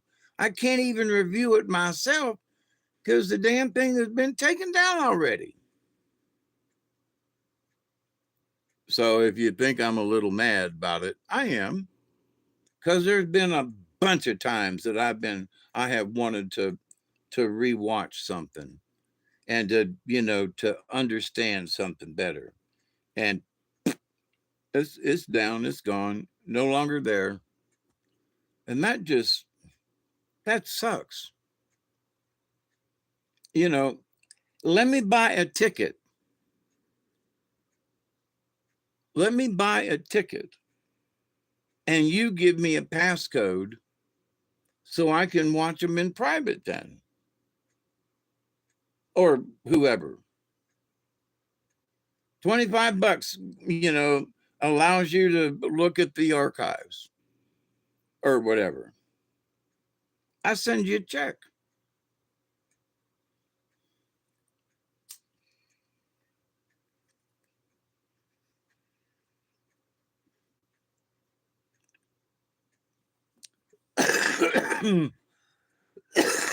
So to my spirit guide friends who helped me out a lot, tell them folks up there to leave this stuff up. If they're going to come back, then if you're going to repeat the presentation that you did the last time, it didn't work. Now, if you're just tossing stuff out there for anybody to catch and you don't care about teaching us nothing, then forget I said anything. But if y'all, Dante, now I know this might not be your decision, so this is not on you, but I'm trying to let you know. There's a bunch of folks out here that love your ass, man, and we want to know more. On the positive side, you know, how can we learn if the information? It's like y'all shut the doors to the library. Hey, wait. Friday you gotta do a book report on on the San Andreas Fault. Yeah, but you locked the doors to the library. I can't access any information. Well, you should have got here sooner. But I was doing something else. I didn't even know that the library was open and then you closed it. So you put a video up, you leave it up for an hour or two, and then you take it down. Who learns from that? Let me tell you something. Somebody would think this. Somebody would think that y'all are so arrogant that you only want to show this to a couple of people. So it's like a flashcard. And you go, see, here, okay, that's enough. If you didn't catch it, oops, tough. But wait a minute. What about those of us who are serious students? And really, we didn't know that you were holding up a flashcard. Yep, you missed it. To some people, they would think, well, that's just downright shitty. How in the hell they expect us to learn anything if they keep, they only throw the flashcard up once? I'm sitting in the back of the class, I couldn't even see the damn thing. And now I can't, you won't let me look at it? Well, what was it? Well, that's, if you didn't catch it, that's it. But. So, Charistus group, to the goddess, to whoever is in charge of regulating the videos. Please listen to me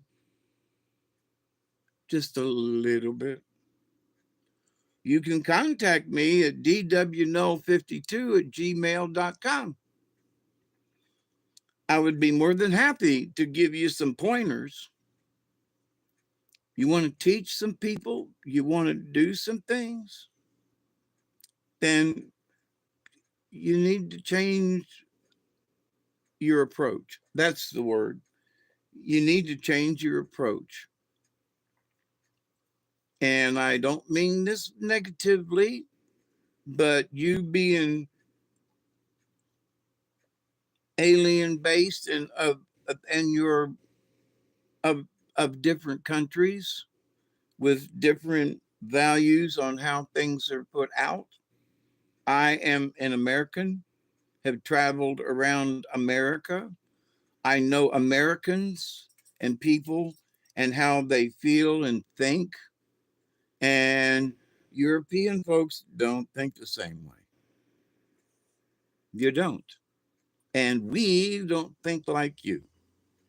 So that's another issue. And I love you. I do. That's why I've been doing videos of the Silent 72 Plus. Because we're silenced because we have no way to speak up.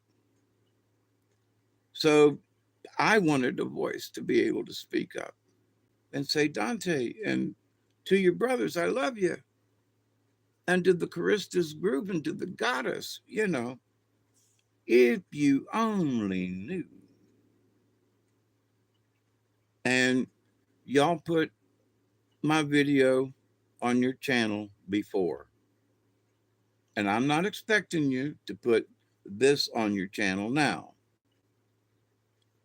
But if you respected me enough to put me on your channel years ago, I'm asking you to respect me enough to listen to me now.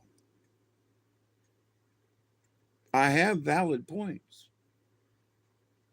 You may have your own whatevers, but I will say this again, repeat. To the Charistus group,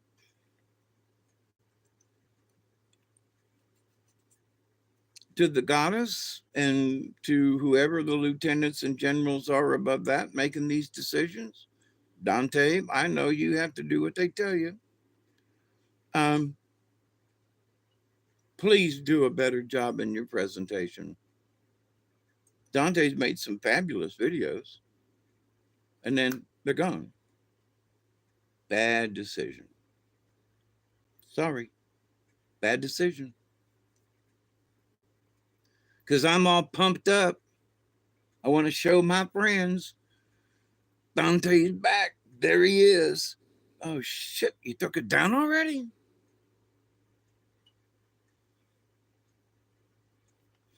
That pisses me off.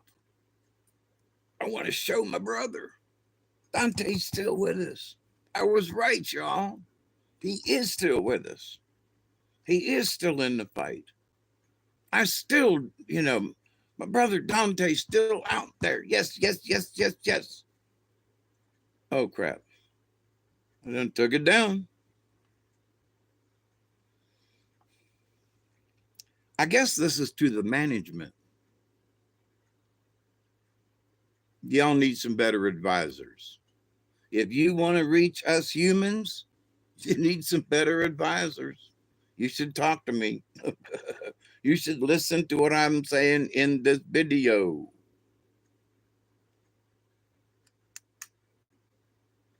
I have been a planner. I have worked with other people. I know what I'm talking about. I would be glad to help you. Honest. But please don't do a repeat. That would just be sad. I guess if the Charistus group and them only want to put up a video for 2 hours and take it down, that's their business. But then it tells me that you better catch it when you can. Otherwise, you ain't going to get it. And to me, it also means they don't want anybody else to know.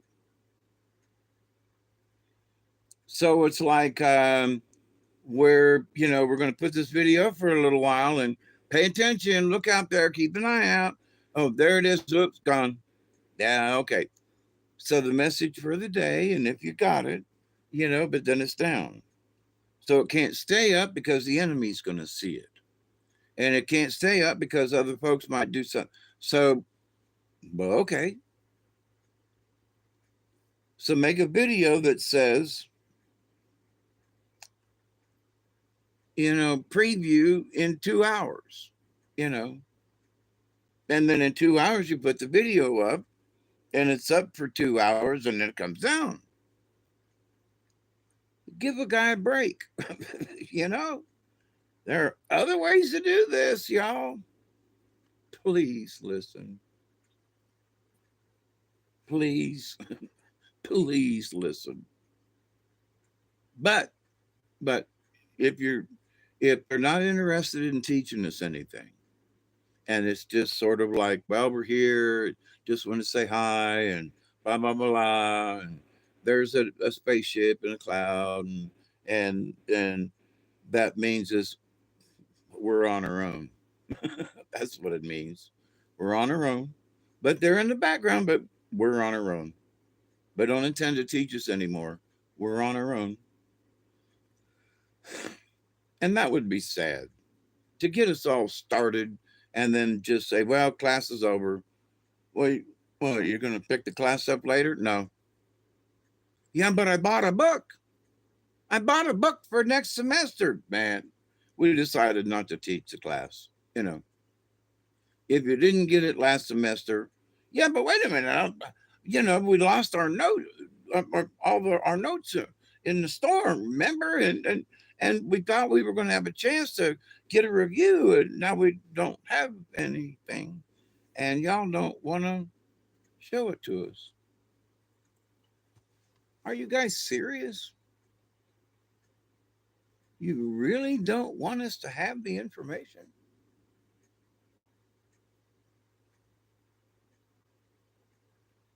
Hmm,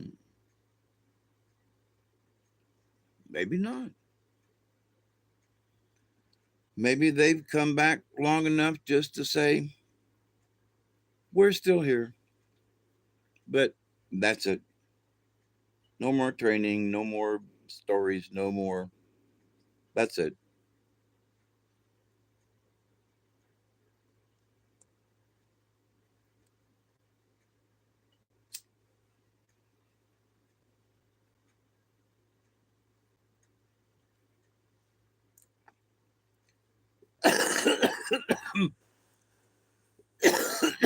And to the Charistus group folk, Dante, that would be a crime against humanity for y'all to not allow us to see the videos you've already done, opening up the libraries again. So you let 3 videos out a week and they're up for a week. And then you take those 3 videos down and you put 3 more up. And there are people who could say, oh, put this, could put in the comments somewhere on a particular video. Um, we want to vote on this video. You could even post out there, we want to show, here's a list of 10 and pick 3 out of the 10 that you would like to see in the library next week. And so the congregation would be able to pick which 3 videos y'all have done for you to put in your library for the rest of the population to see. See, there's an idea.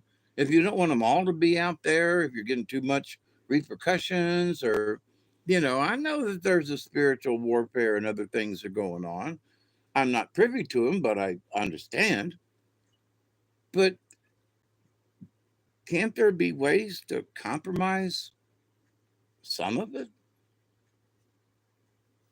I think y'all have made 1,000 videos. You can't rotate 3 videos into the library and, let those of us who have been members for, forever to be able to go and watch those videos over again.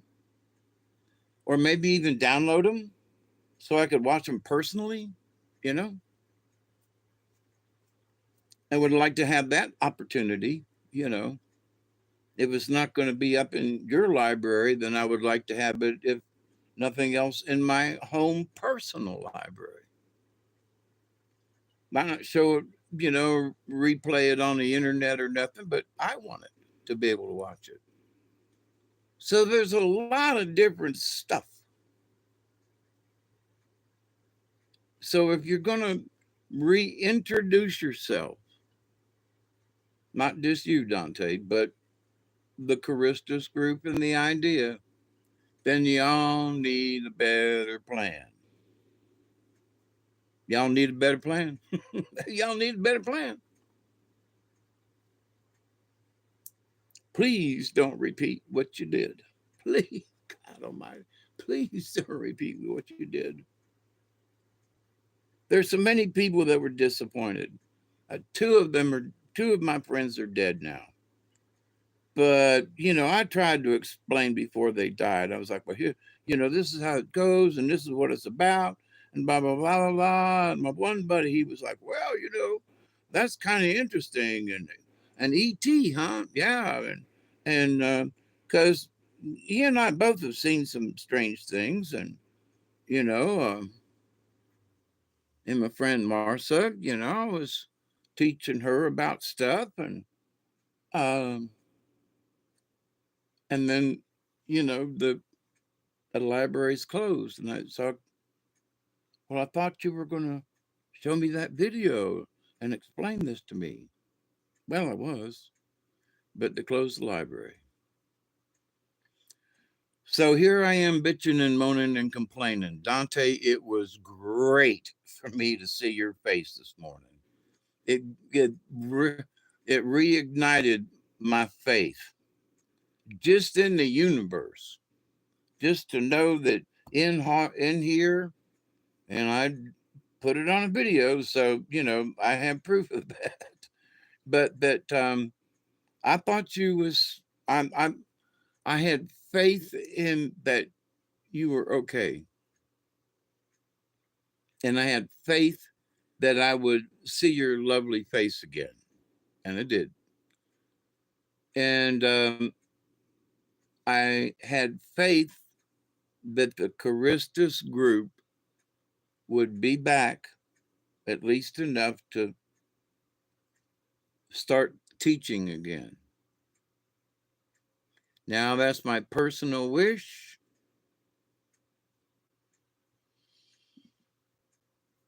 I hope y'all are listening, please. There's so many of us that want to learn. And with this,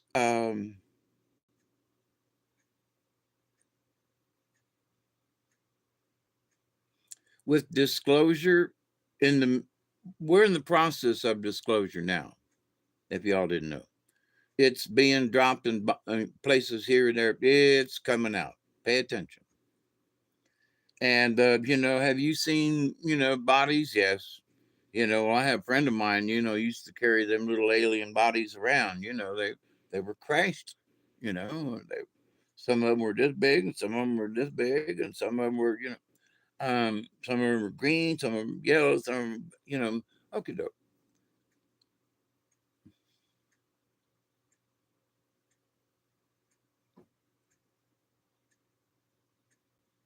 So, what has been said by some, in my humble opinion,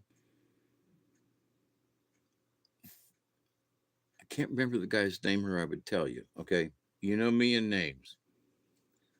But anyway, I listened to him day before yesterday. And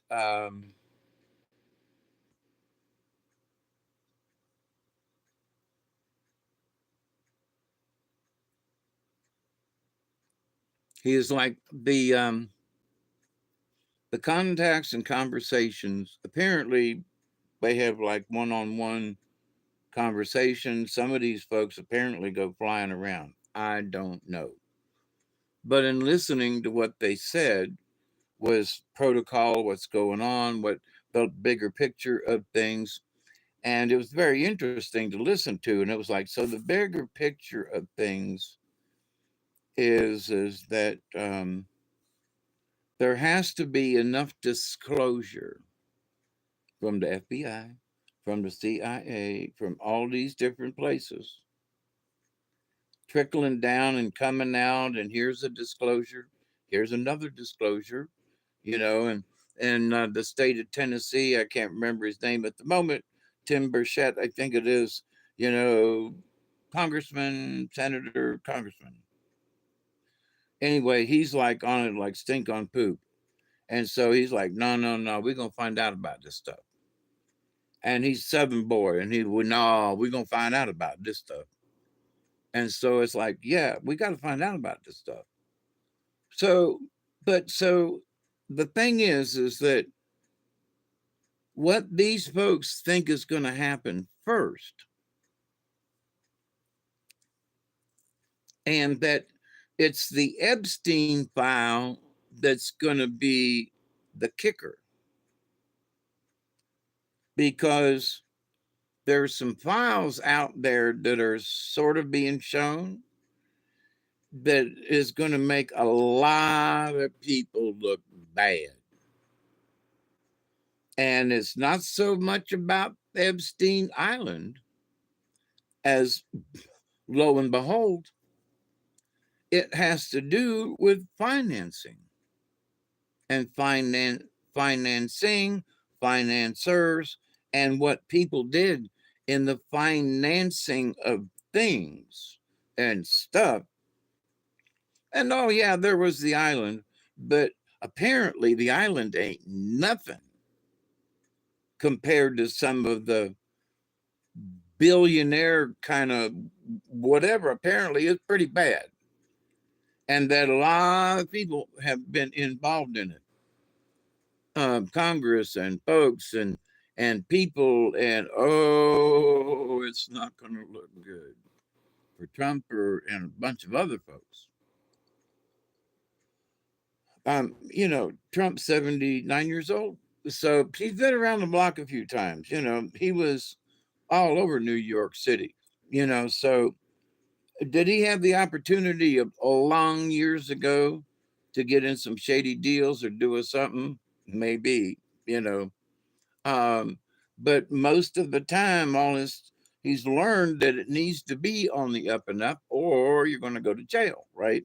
You need to do it right, right? So kudos to Trump for trying to do it right. So doesn't mean he hadn't done a little shystering on the side, because sometimes you got to go, okay, well, listen, you go ahead and we'll sign this deal, and I'll make sure you get that thing in Arkansas. Deals like that are done all the time, have been since the beginning of time, and that's what politics is all about. Making the deal. But in making that deal, there are people who are like, well, we're going to make this deal here, but you know, we're making this deal about all these minerals, and but I got a deal on the side with the guys that own the dump trucks and the road graders and the front end loaders. I got a guy who's got all that heavy equipment. Yeah, I know him personally. And I'm gonna get him a deal. Yeah, buddy. Yeah. Yeah, let's go ahead and pass this bill. Ka-ching. And so your buddy who has a bunch of heavy equipment, he don't want to sell it. He'll lease it to you.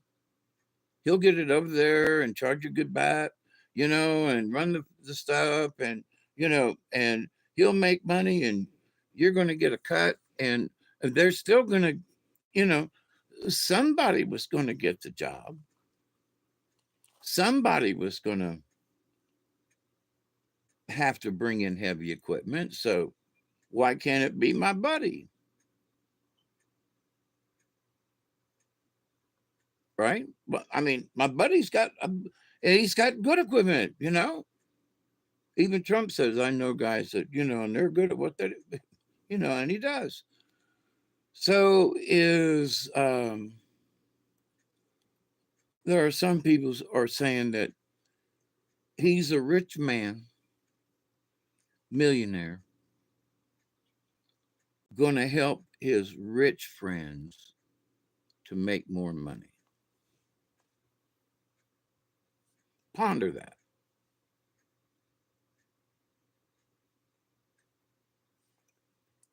Let me just ask a dumb question.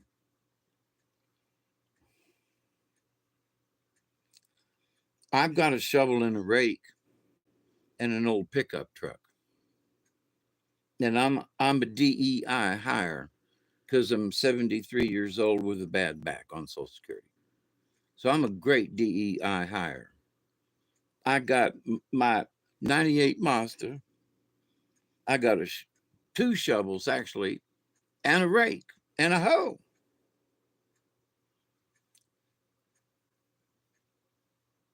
I'm going to go to work for you. I'm going to start leveling out the mountains and I'm going to start bringing in them minerals. Wait a minute, we got to hire the DEI guy. Yeah, but he ain't got no equipment. I got a pickup truck. I got a shovel and I got a rake and I got the, and I'm tough, I'm strong. Yeah, but do you have a dump truck? No. Do you have a road grader? No. Got a backhoe? No. Got a front end loader? No. Then how in the hell are you going to move these minerals for us? I got a shovel. I got my pickup truck. I got a rake, and I'm strong. Now you see how stupid that sounds. So the guy that's got the equipment gets the job. But what about this guy over here? Does he have all of those things I just mentioned? Well, no, then never mind. But so all you do, you're a rich man, so you hire another rich man because he has purchased equipment over the years. So he has every piece of equipment you need to go and move rocks and things and minerals. This guy's he's only got a dump truck and he's got a backhoe. That's it. That's not going to work. But what about that guy? He can do it. Well, yeah, he could do some of it. But the guy with 3 dump trucks, 2 front end loaders, that's the guy we need to get this job done correctly. So, in this world of stuff, what are you going to do? Well, he's rich and famous. And this guy, he don't know shit. He's the little guy. Well, now I'm all for the little guy. I am. But sometimes the little guy's too little. You got to know when you can't, you can't bid on that job because you don't have enough folks to work for you. You're going like, I could build that house and I could do, and then you go, but, I've only got one laborer. It's going to be me and somebody else going to have to build that whole house. That's going to be tough. And I've done it before and it's tough. So, or you're going to hire the guy, unfortunately. Yeah, he's got more money. Yeah, he's got a brand new truck. Yeah, he's got 2 or 3 crews working at the same time, all the time, And it's like well-known in the construction. So if somebody wants to build a house, they're going to ask me or they're going to ask him. They ask him. We're both contractors. So in this world of stuff, we have to understand. So, of course, the rich man is going to make another rich man rich because the other rich man's got the equipment. Well, Dave, now the only thing, programmers are the only people who have the edge. They don't have to have anything physical like Cliff High. His stuff's all up here, He knows how to do coding. He knows how to understand this. And he knows how, he doesn't need a reference book. Well, maybe, but on certain codes or something. But I mean, he understands what the whole deal's about. So he doesn't need a pickup truck. He doesn't need a front end loader. All he needs is a laptop and a portal, and he can do the work for you. Now, there are a lot of jobs like that. Okay, I get it. And if you can do it and that's it, then great. But here's the thing. There are some of these punks who have done a little bit of computer coding and they're worth $500,000. I mean, they're like 21 years old. It's like, well, I wrote this little piece of, diddly squat. Now, I'm not trying to diss them, but If I'd had a $500,000 when I was 21 years old, things would have been different. So I'm sitting here, I got to have another bowl. So so the argument about rich people making other rich people rich, that is true. But now I want to say this too. So the owner of the company, now we start off, Buddy gives him, Buddy's like, I'm the politician and I'm going to do you a solid. And, and so the politician gets his wish. Not necessarily a cut or any kind of anything illegal, but he tells his buddy mineral rights, and they're going to need heavy equipment. Put your bid in now. So he puts his bid in. And so, because he's so highly valued and he put his bid in first and he's got all the equipment, he's hired. But he's the richest guy. Yeah. Well, what about all the other little guys? Well, here's the thing, that owner of that company has to hire people to run his equipment. You got to have an operator for all those big pieces of machinery. So yeah, the corporate guy, yeah, he's making money, my politician friend, and I got the skinny on the mineral rights, and I was there with my, you know, dump trucks and everything. But here's the thing. This guy hires all these other guys. In this, it does trickle down. They're going to be people that has to work and maintain all that heavy equipment. There's going to be people who need to work in the office and keep up with the minerals and the weights and the times, and got to keep up with who's doing who, and what truck drivers driving what, and what who's doing the grading. And maybe you got to blow a hole in the side of the mountain to collect so there's all this stuff as a mining company, right, that you got to do. But yeah, this politician. Okay. Well, it's greasy because he told him and his buddy got the job, but his buddy corporation got the job, but there's a lot of other folks that got hired. Yeah, but this guy, but a bunch of other people got hired. Pay attention. And he got hired because a lot of times, not every time, but because they've got the equipment.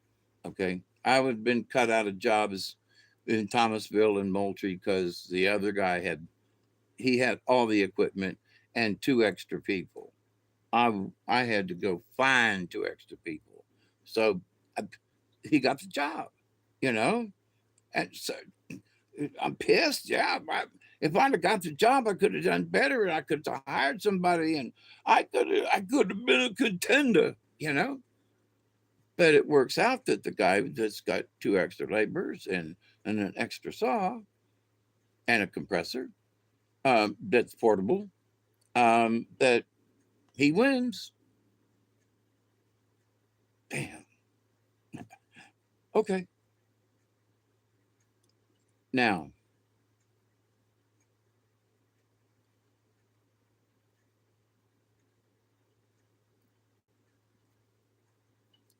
ET disclosure, in a way, has already happened. Okay. Pay attention. Mr. MB333 and other channels have been showing stuff, and really good stuff too. Now, some of it's just light in the sky moving around. Okay. But some of them, the shots have been really clear. So, so a lot of us know that ET's here. Now, do we know how many races? Now that's one thing that Dante was teaching us. One thing that we was getting across to us now, y'all.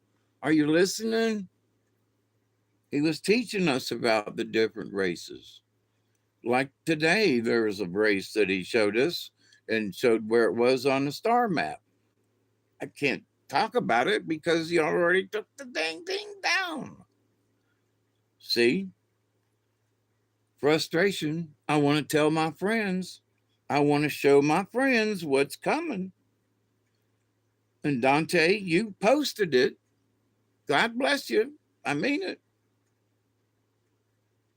You put it up so we could learn what that particular ET looks like. Why? Well, because there's a spaceship.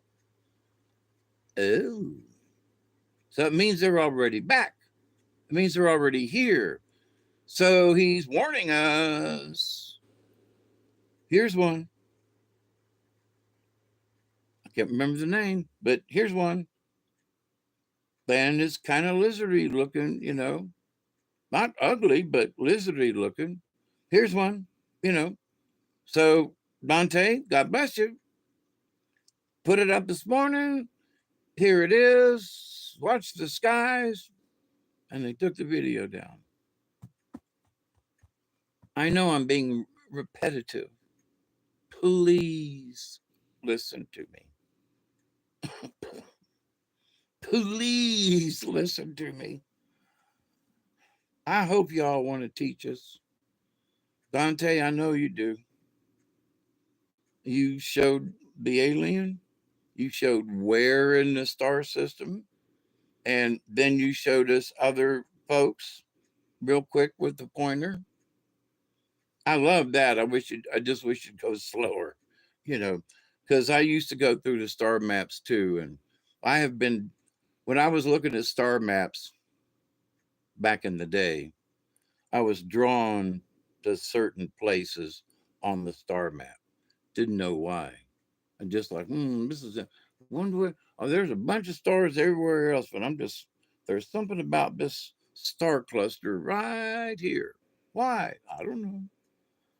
But then you go poking around with your pointer, and it's like, oh, there's some folks that live there. Oh, that's kind of interesting to know because of the things that I have done in my life, like it's almost like remote viewing in a way. And so it's like, I wonder where the aliens live. So I would pick a spot in a star cluster out in the galaxy somewhere, and then, you know, butting around and looking at some other stuff. Ooh, I think there's something right over here in this, and I would put a place marker, and then later on I find out, oh, there are a race of aliens that live there. So after the fact, how did I know that somebody lived all them clusters and everything on the star map? But I got pinpointers, on the places. 8 out of 10 are on places where Dante's poked around on. So I want to learn more. So you gotta leave your material up longer. I know I've been doing this for an hour. But Dante, it was really good to see you. Honest to goodness. I would love to have a chat with you sometime, just about an hour.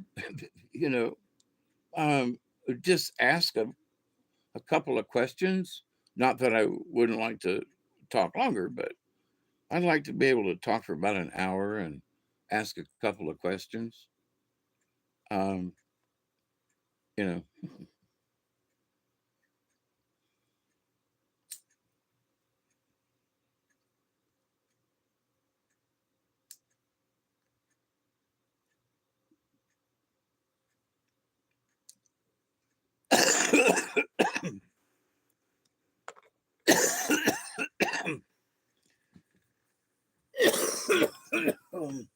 So in this world of stuff, I can't prove none of it, but I feel somehow connected to the group. Y'all hear this? Somehow I feel connected to the group, to the Charistus and to Dante. I, I mean, I jumped up this morning, which I don't do. I don't do mornings, nor do I do jumping up very well after my back surgery, right? So they had to draw blood today. I had to get a chest x ray and go to the hospital, and that's always fun. But I got water on my heart, and if we can't take care of it the next 3 or 4 days, I'm hospital bound, which I don't want to do. But there's too much water I'm retaining, and it's puddled around my heart, and it's making it difficult to breathe. And breathing is important. So, 2 hours and 36 minutes. What time is it? Almost 3 o'clock Central Time. But so, anyway, about the ET thing, have bitched enough about the Charistus channel. Y'all got to do better. Okay. In my summation, y'all got to do that gun better. Um, but with the ET thing, so the conversation um is that disclosure is already happening, and it's happening in these dribbles from all these other places. And now Donald Trump has been asked, what about aliens and what do you believe? He knows something that none of us know because he used to sit down and talk to his uncle who went in and got the stuff out after Tesla died. I've talked about this and so have other people, but that's the truth. I have to keep bringing it up because it happened. Okay. So he has this knowledge that he's brought forth. So that knowledge is about time to, why did he create the Space Force? Because he knew stuff, right? Period. And why are I'm a curiosity, and I wanted to talk about this, and it's in my head now. I can't think of nothing else. Why the Golden Dome? Does anybody know? Raise your hand. Is it for incoming missiles from Russia? No.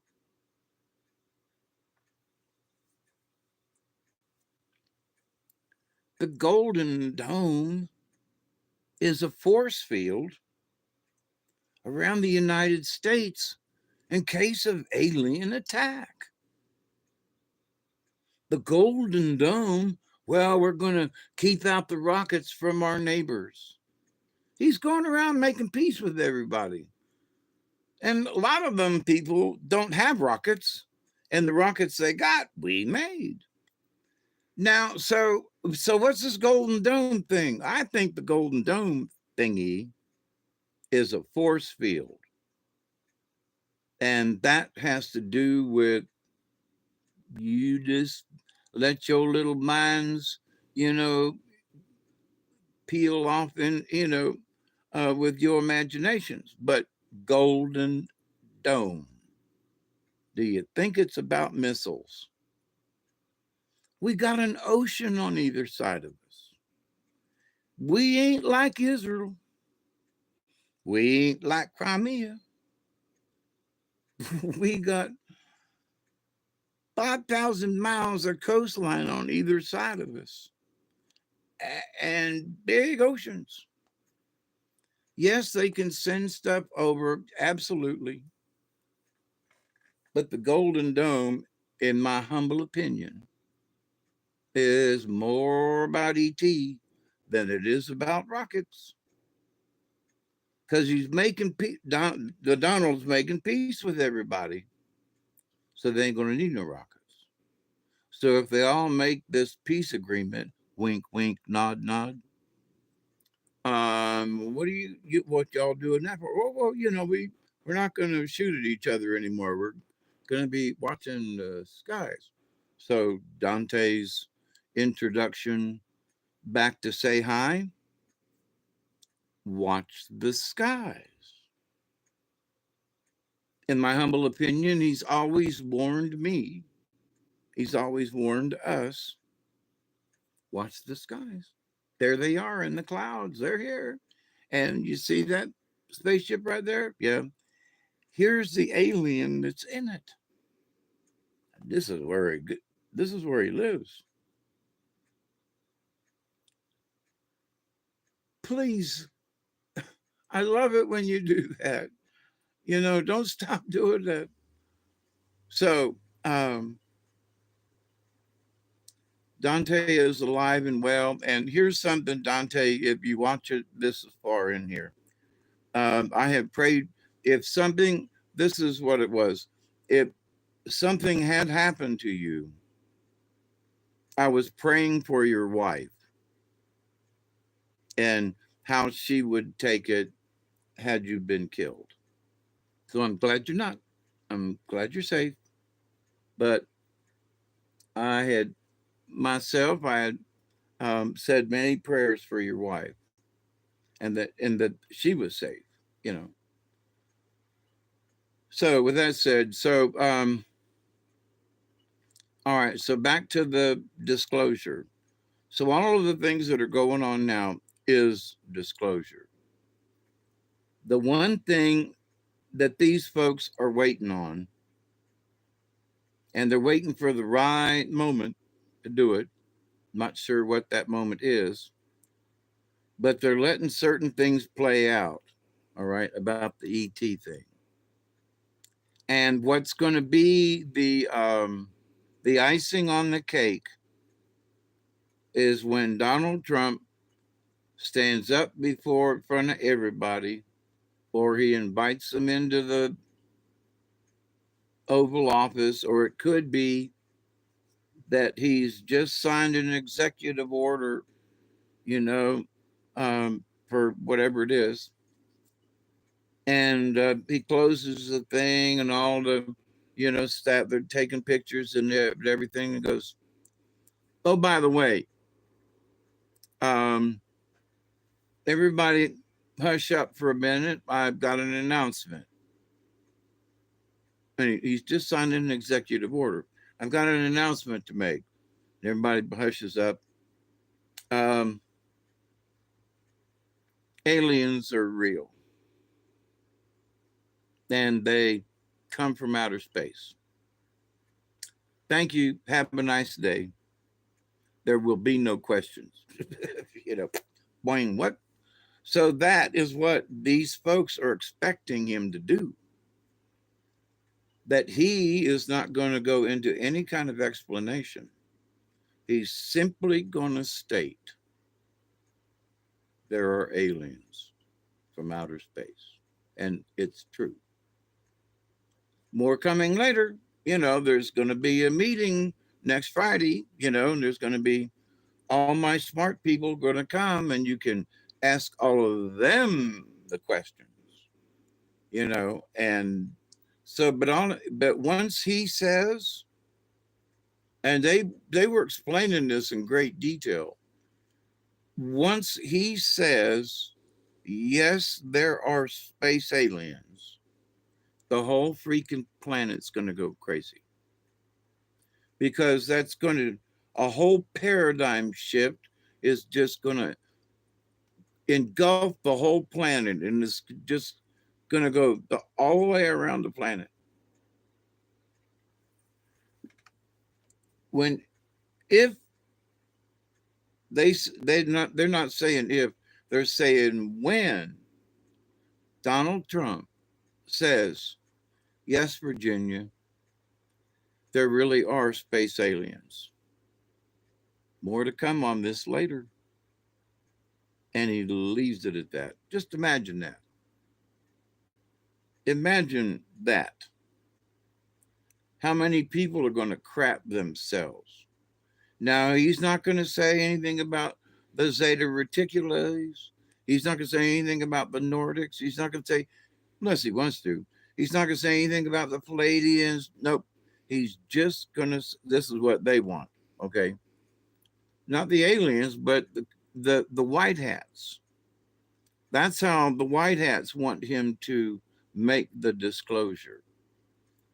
But everybody else is disclosing things through Congress, through personal stuff, David Grutch and all these other people. And that after a bunch of this is done, the Donald's going to go, yes, America, aliens exist. And that's going to be it. And then the change is going to happen from then on. Ooh, holy mackerel, Andy. So, um, these white hats seem to think it's going to happen soon, in the next few months, or sooner. It could happen tomorrow. But that there are,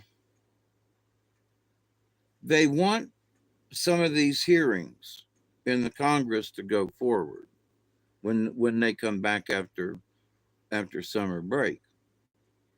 And so that makes sense. So they come back and they pass a bill doing this, that. And in the meantime, they're going to have, all of these congressional hearings and stuff on UAPs and aliens and things and more. And in the meantime, people are still going to be talking it up. There are going to be more pictures, going to be more clouds, going to be more, you know. And so that's going to make it easier for the good Donald to say, yes, America, aliens exist. They're telling us, beware, be aware. So there's only 4 people still awake with me. But anybody who might watch this, please pay attention. And that's the message they're saying. They're saying, please pay attention to what's going on around you. That some of these folks are going to try to make this a false flag. See? And by dropping little bits and pieces all along the way, they can't false flag us, although they still would like to try. They're not going to make it, that being the black hats. The boogeyman, the swamp folks, they're not going to be able to make it because the way this is being let out a little at a time for everybody to see, you know, Congress is talking about it. All the major networks are talking about ETs and stuff and interdimensional beings and, you know, and how many, um, um, the Minister of Defense, Paul Hellyer, from Canada, he's like, there's 11. He was told that there were 11 alien races. He's more correct than the rest of them, but so and all these things have been said for the last 20 years. So it's not something new. So what's going to be new is everybody getting together and saying, we told you. All you got to do is admit. So it's going to take the Don to stand up and go, yes, Virginia, there really is, aliens. There really are alien spaceships. Yes, we have some too, but no, there really are space aliens. And we're going to talk more about this later. And he's going to go back to the White House and it's going to give everybody the opportunity to mull that thing over without having an answer. And so they're going to be able to make up all kinds of shit. Oh, the grays. Oh, the very particular. Oh, the these. And what are Palladians? And so out of the woodwork are going to come all these different groups. Or we're from the Palladian. And it's going to be, the fakes are going to get blasted. This is going to be funny. They're going to be folks of, I've been talking to, Commander Kablatachip, of the guidance council of the such and such. And then when it comes time, it was only their imagination. Somebody played them for a fool, maybe themselves. And then some of these folks are going to be right on. I told you I knew this guy. Y'all didn't believe me, but I told you I knew this guy. And here he is, introduction time. Well, okay, that's going to happen too. But it's going to be interesting to see the fakes fall off by the wayside.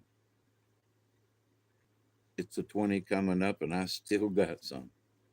So, my dear friends, don't let them coerce you into thinking that this is the false flag event. All right. That this is what they had planned all along. Maybe. And Dante, I still love you. Please tell them they need a better battle plan if they're going to show us stuff. Please. I'll keep pleading. Now that I know you're back, I'm going to be putting stuff out here. I'm going to be, they're, they're not, they're going to be pissed at me. I'll be putting something out every day. Please let Dante speak. Please let Dante's video stay out longer. Please, if there's a God in heaven, y'all say there is. You got to do every day. I'll do it. So, my dear friends, it's almost 3 hours, and it's almost a 20. It's going to be interesting coming up. What's coming up? Um, it'll be time to have conversations with people. And what do I mean by that? Because if there are, and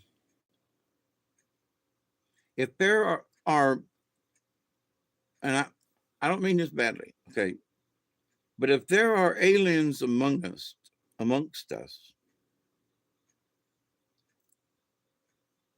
I think that's great. But I think we humans need to know where us humans are. Like, I want to go to the mall and make sure there's some humans around. I want to go to the skating rink to see some other humans. That I don't mean that. I don't mean that badly, but it has to do with.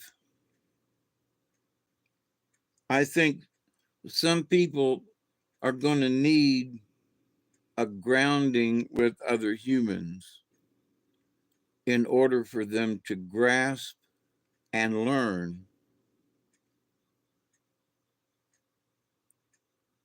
there are other beings, and we're going to be interacting with these other beings.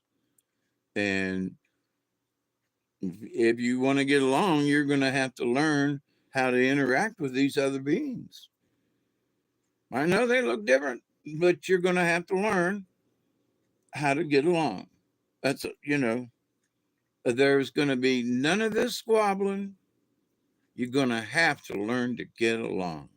That's all there is to it. And here's one of the things. One of the things, of course. On this planet, too many people have been arguing for too long. I've seen some black neighborhoods, white neighborhoods. Nobody argued in the white neighborhoods. That's not to be mean, but nobody argued in the white neighborhoods. Now, there are some white neighborhoods where there are black families live now.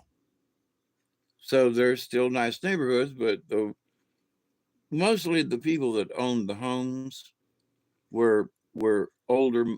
Um, you know, they bought the houses in the 30s and 40s, or 50s, and and they died, passed on, families sold it, and so different ethnic groups, since Northwest Moultrie sucks, they moved into different neighborhoods in Moultrie. Not speaking badly now, and they've done very well.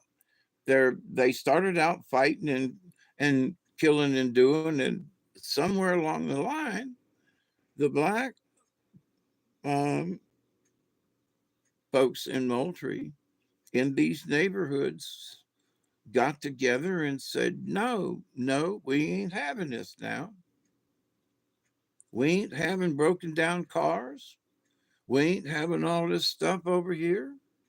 We ain't having people walking up and down the street in front of the house all the time. We ain't having this. No." And and so rather than there be policemen,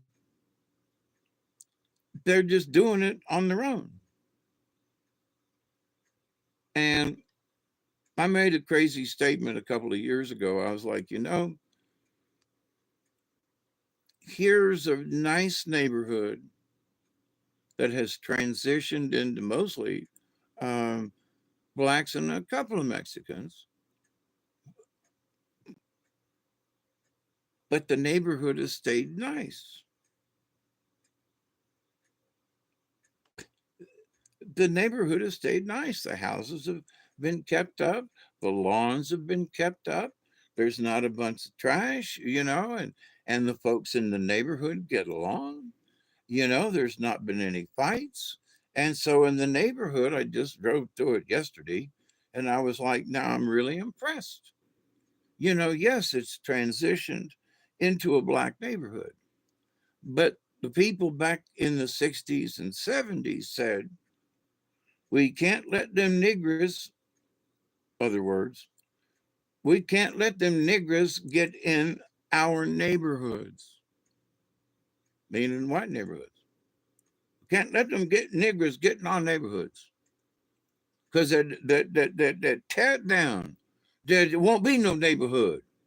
It'll just be a hood. So now the people that said that are mostly dead now. Okay. And those people who said that, their houses have been sold to a Negro. I'm saying that because that pissed them off and, up there. But so here's a very nice black family.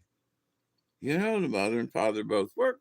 It's a fairly main street there in Moultrie, and all the kids got to do is stand out in front, and the bus picks them up, and the school's just really within walking distance.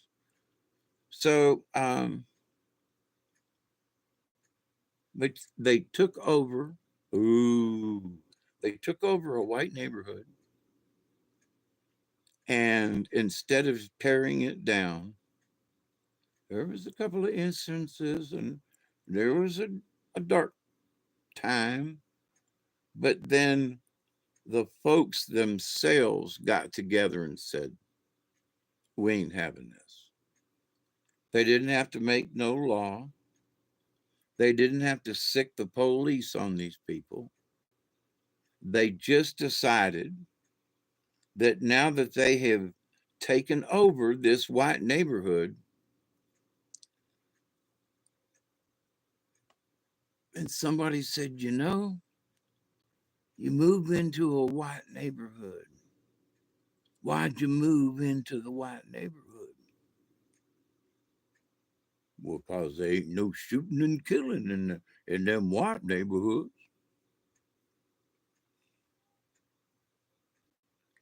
Well, so now all them white people died after all these years, and now it's almost all black, and it's great. But I'm not, you know, I'm very pleased that it's made this turnover, that they kept the streets clean, They've kept the houses nice.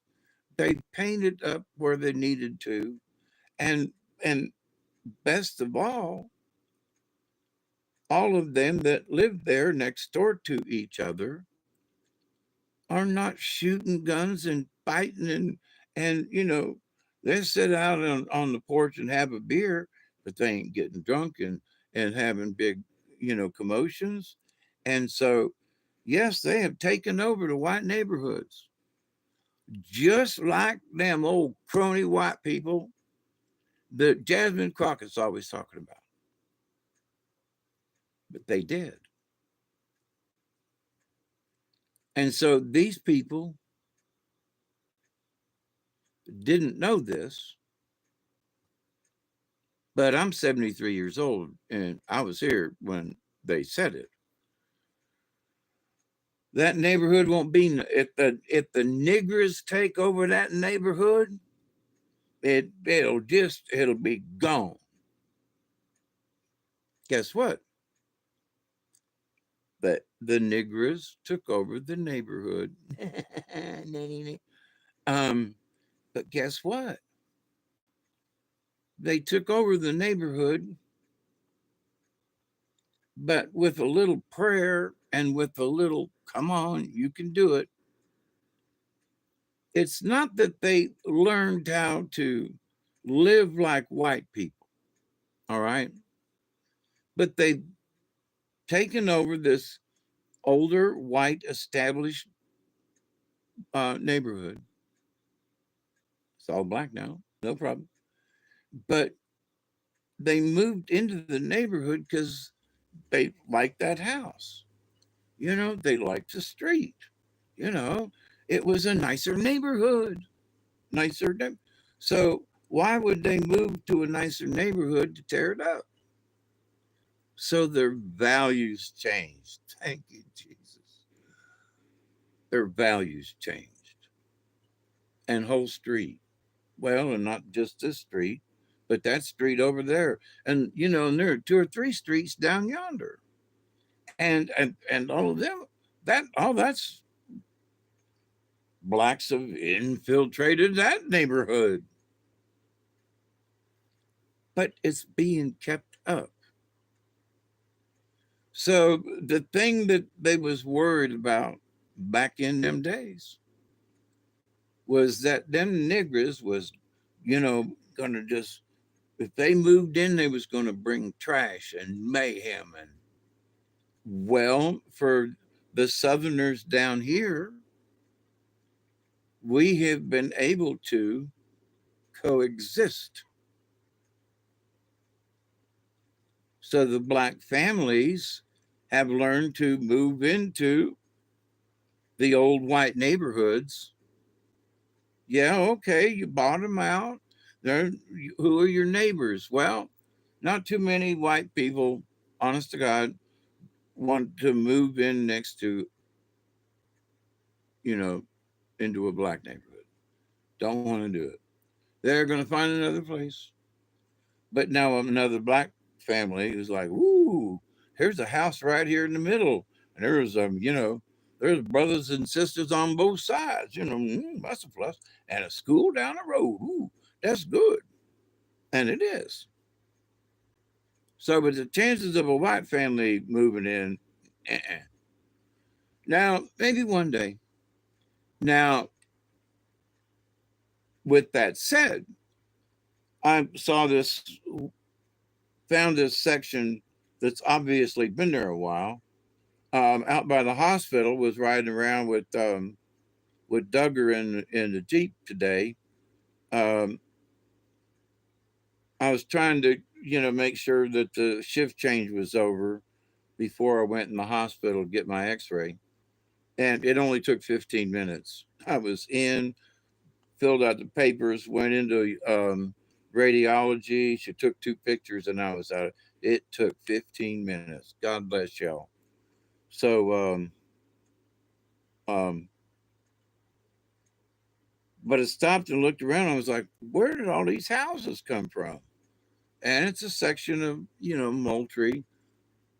It might be on the edge of the city limits. It might be just outside the limits. I'm not sure where the city limits are now, but there um,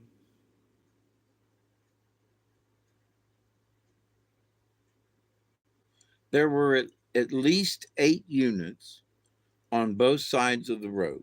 Okay, and 8 units, and in each of the units there was there they were apartments, right? So it was a two by two, two upstairs and two downstairs. And so there were 8 of these times four, because there are four apartments in each one. So there's 32 apartments. On the other side of the street, there are matching apartments all the way down the street. So that means there are 64 apartments. Now, with the apartments, upstairs, downstairs, I noticed that there are whites and blacks commingled in the apartments, but not in a neighborhood would they rent, would the whites rent a house next to the blacks, but they would rent an apartment next to a black family. Okay, just so there is that, you know. Um,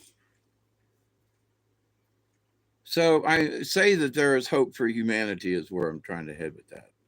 I know that there are neighborhoods and things and people on other places that just hate each other, but there I see hope for us. I really do. I continue to see hope for us.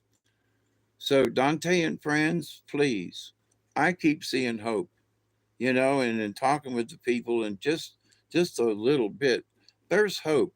People are, when they see each other in an office or a doctor's office or someplace or their store or this and that, people are smiling at one another. People are having conversation with one another. I ought to know because I'm trying to conversate with everybody. Um, there's always a way to make somebody smile if you try. And, you know, so shooting and killing and pistol whipping and, you know, and robbing. Sure, there's some robbing that goes on. Yeah, there's some stealing. You know, when I was a youngin', I did it too. Damn it, and I hate that I did it. But that don't make it right. But yes, it does happen. So what we need to do, especially like in my case, um, somebody needed to afford me a better opportunity. I tried my best to get a decent job and you know, and there were things that I wanted that wasn't much, but if I couldn't buy them, then I stole them, and that just wasn't right. I still feel like I'm paying back that karma. But so um, finish up this bowl and blessings to all of you. I will continue to pray, and I mean this. I continue to pray that each and every day that each and every one of you will continue to learn how to accept and receive the knowledge, the healing, the wisdom, and the many blessings from the universe. And have a conversation with these ETs and tell them, you want us to learn something, you gotta, you know, some of us are slow, you know, but when we learn good, you know. And so, with that said,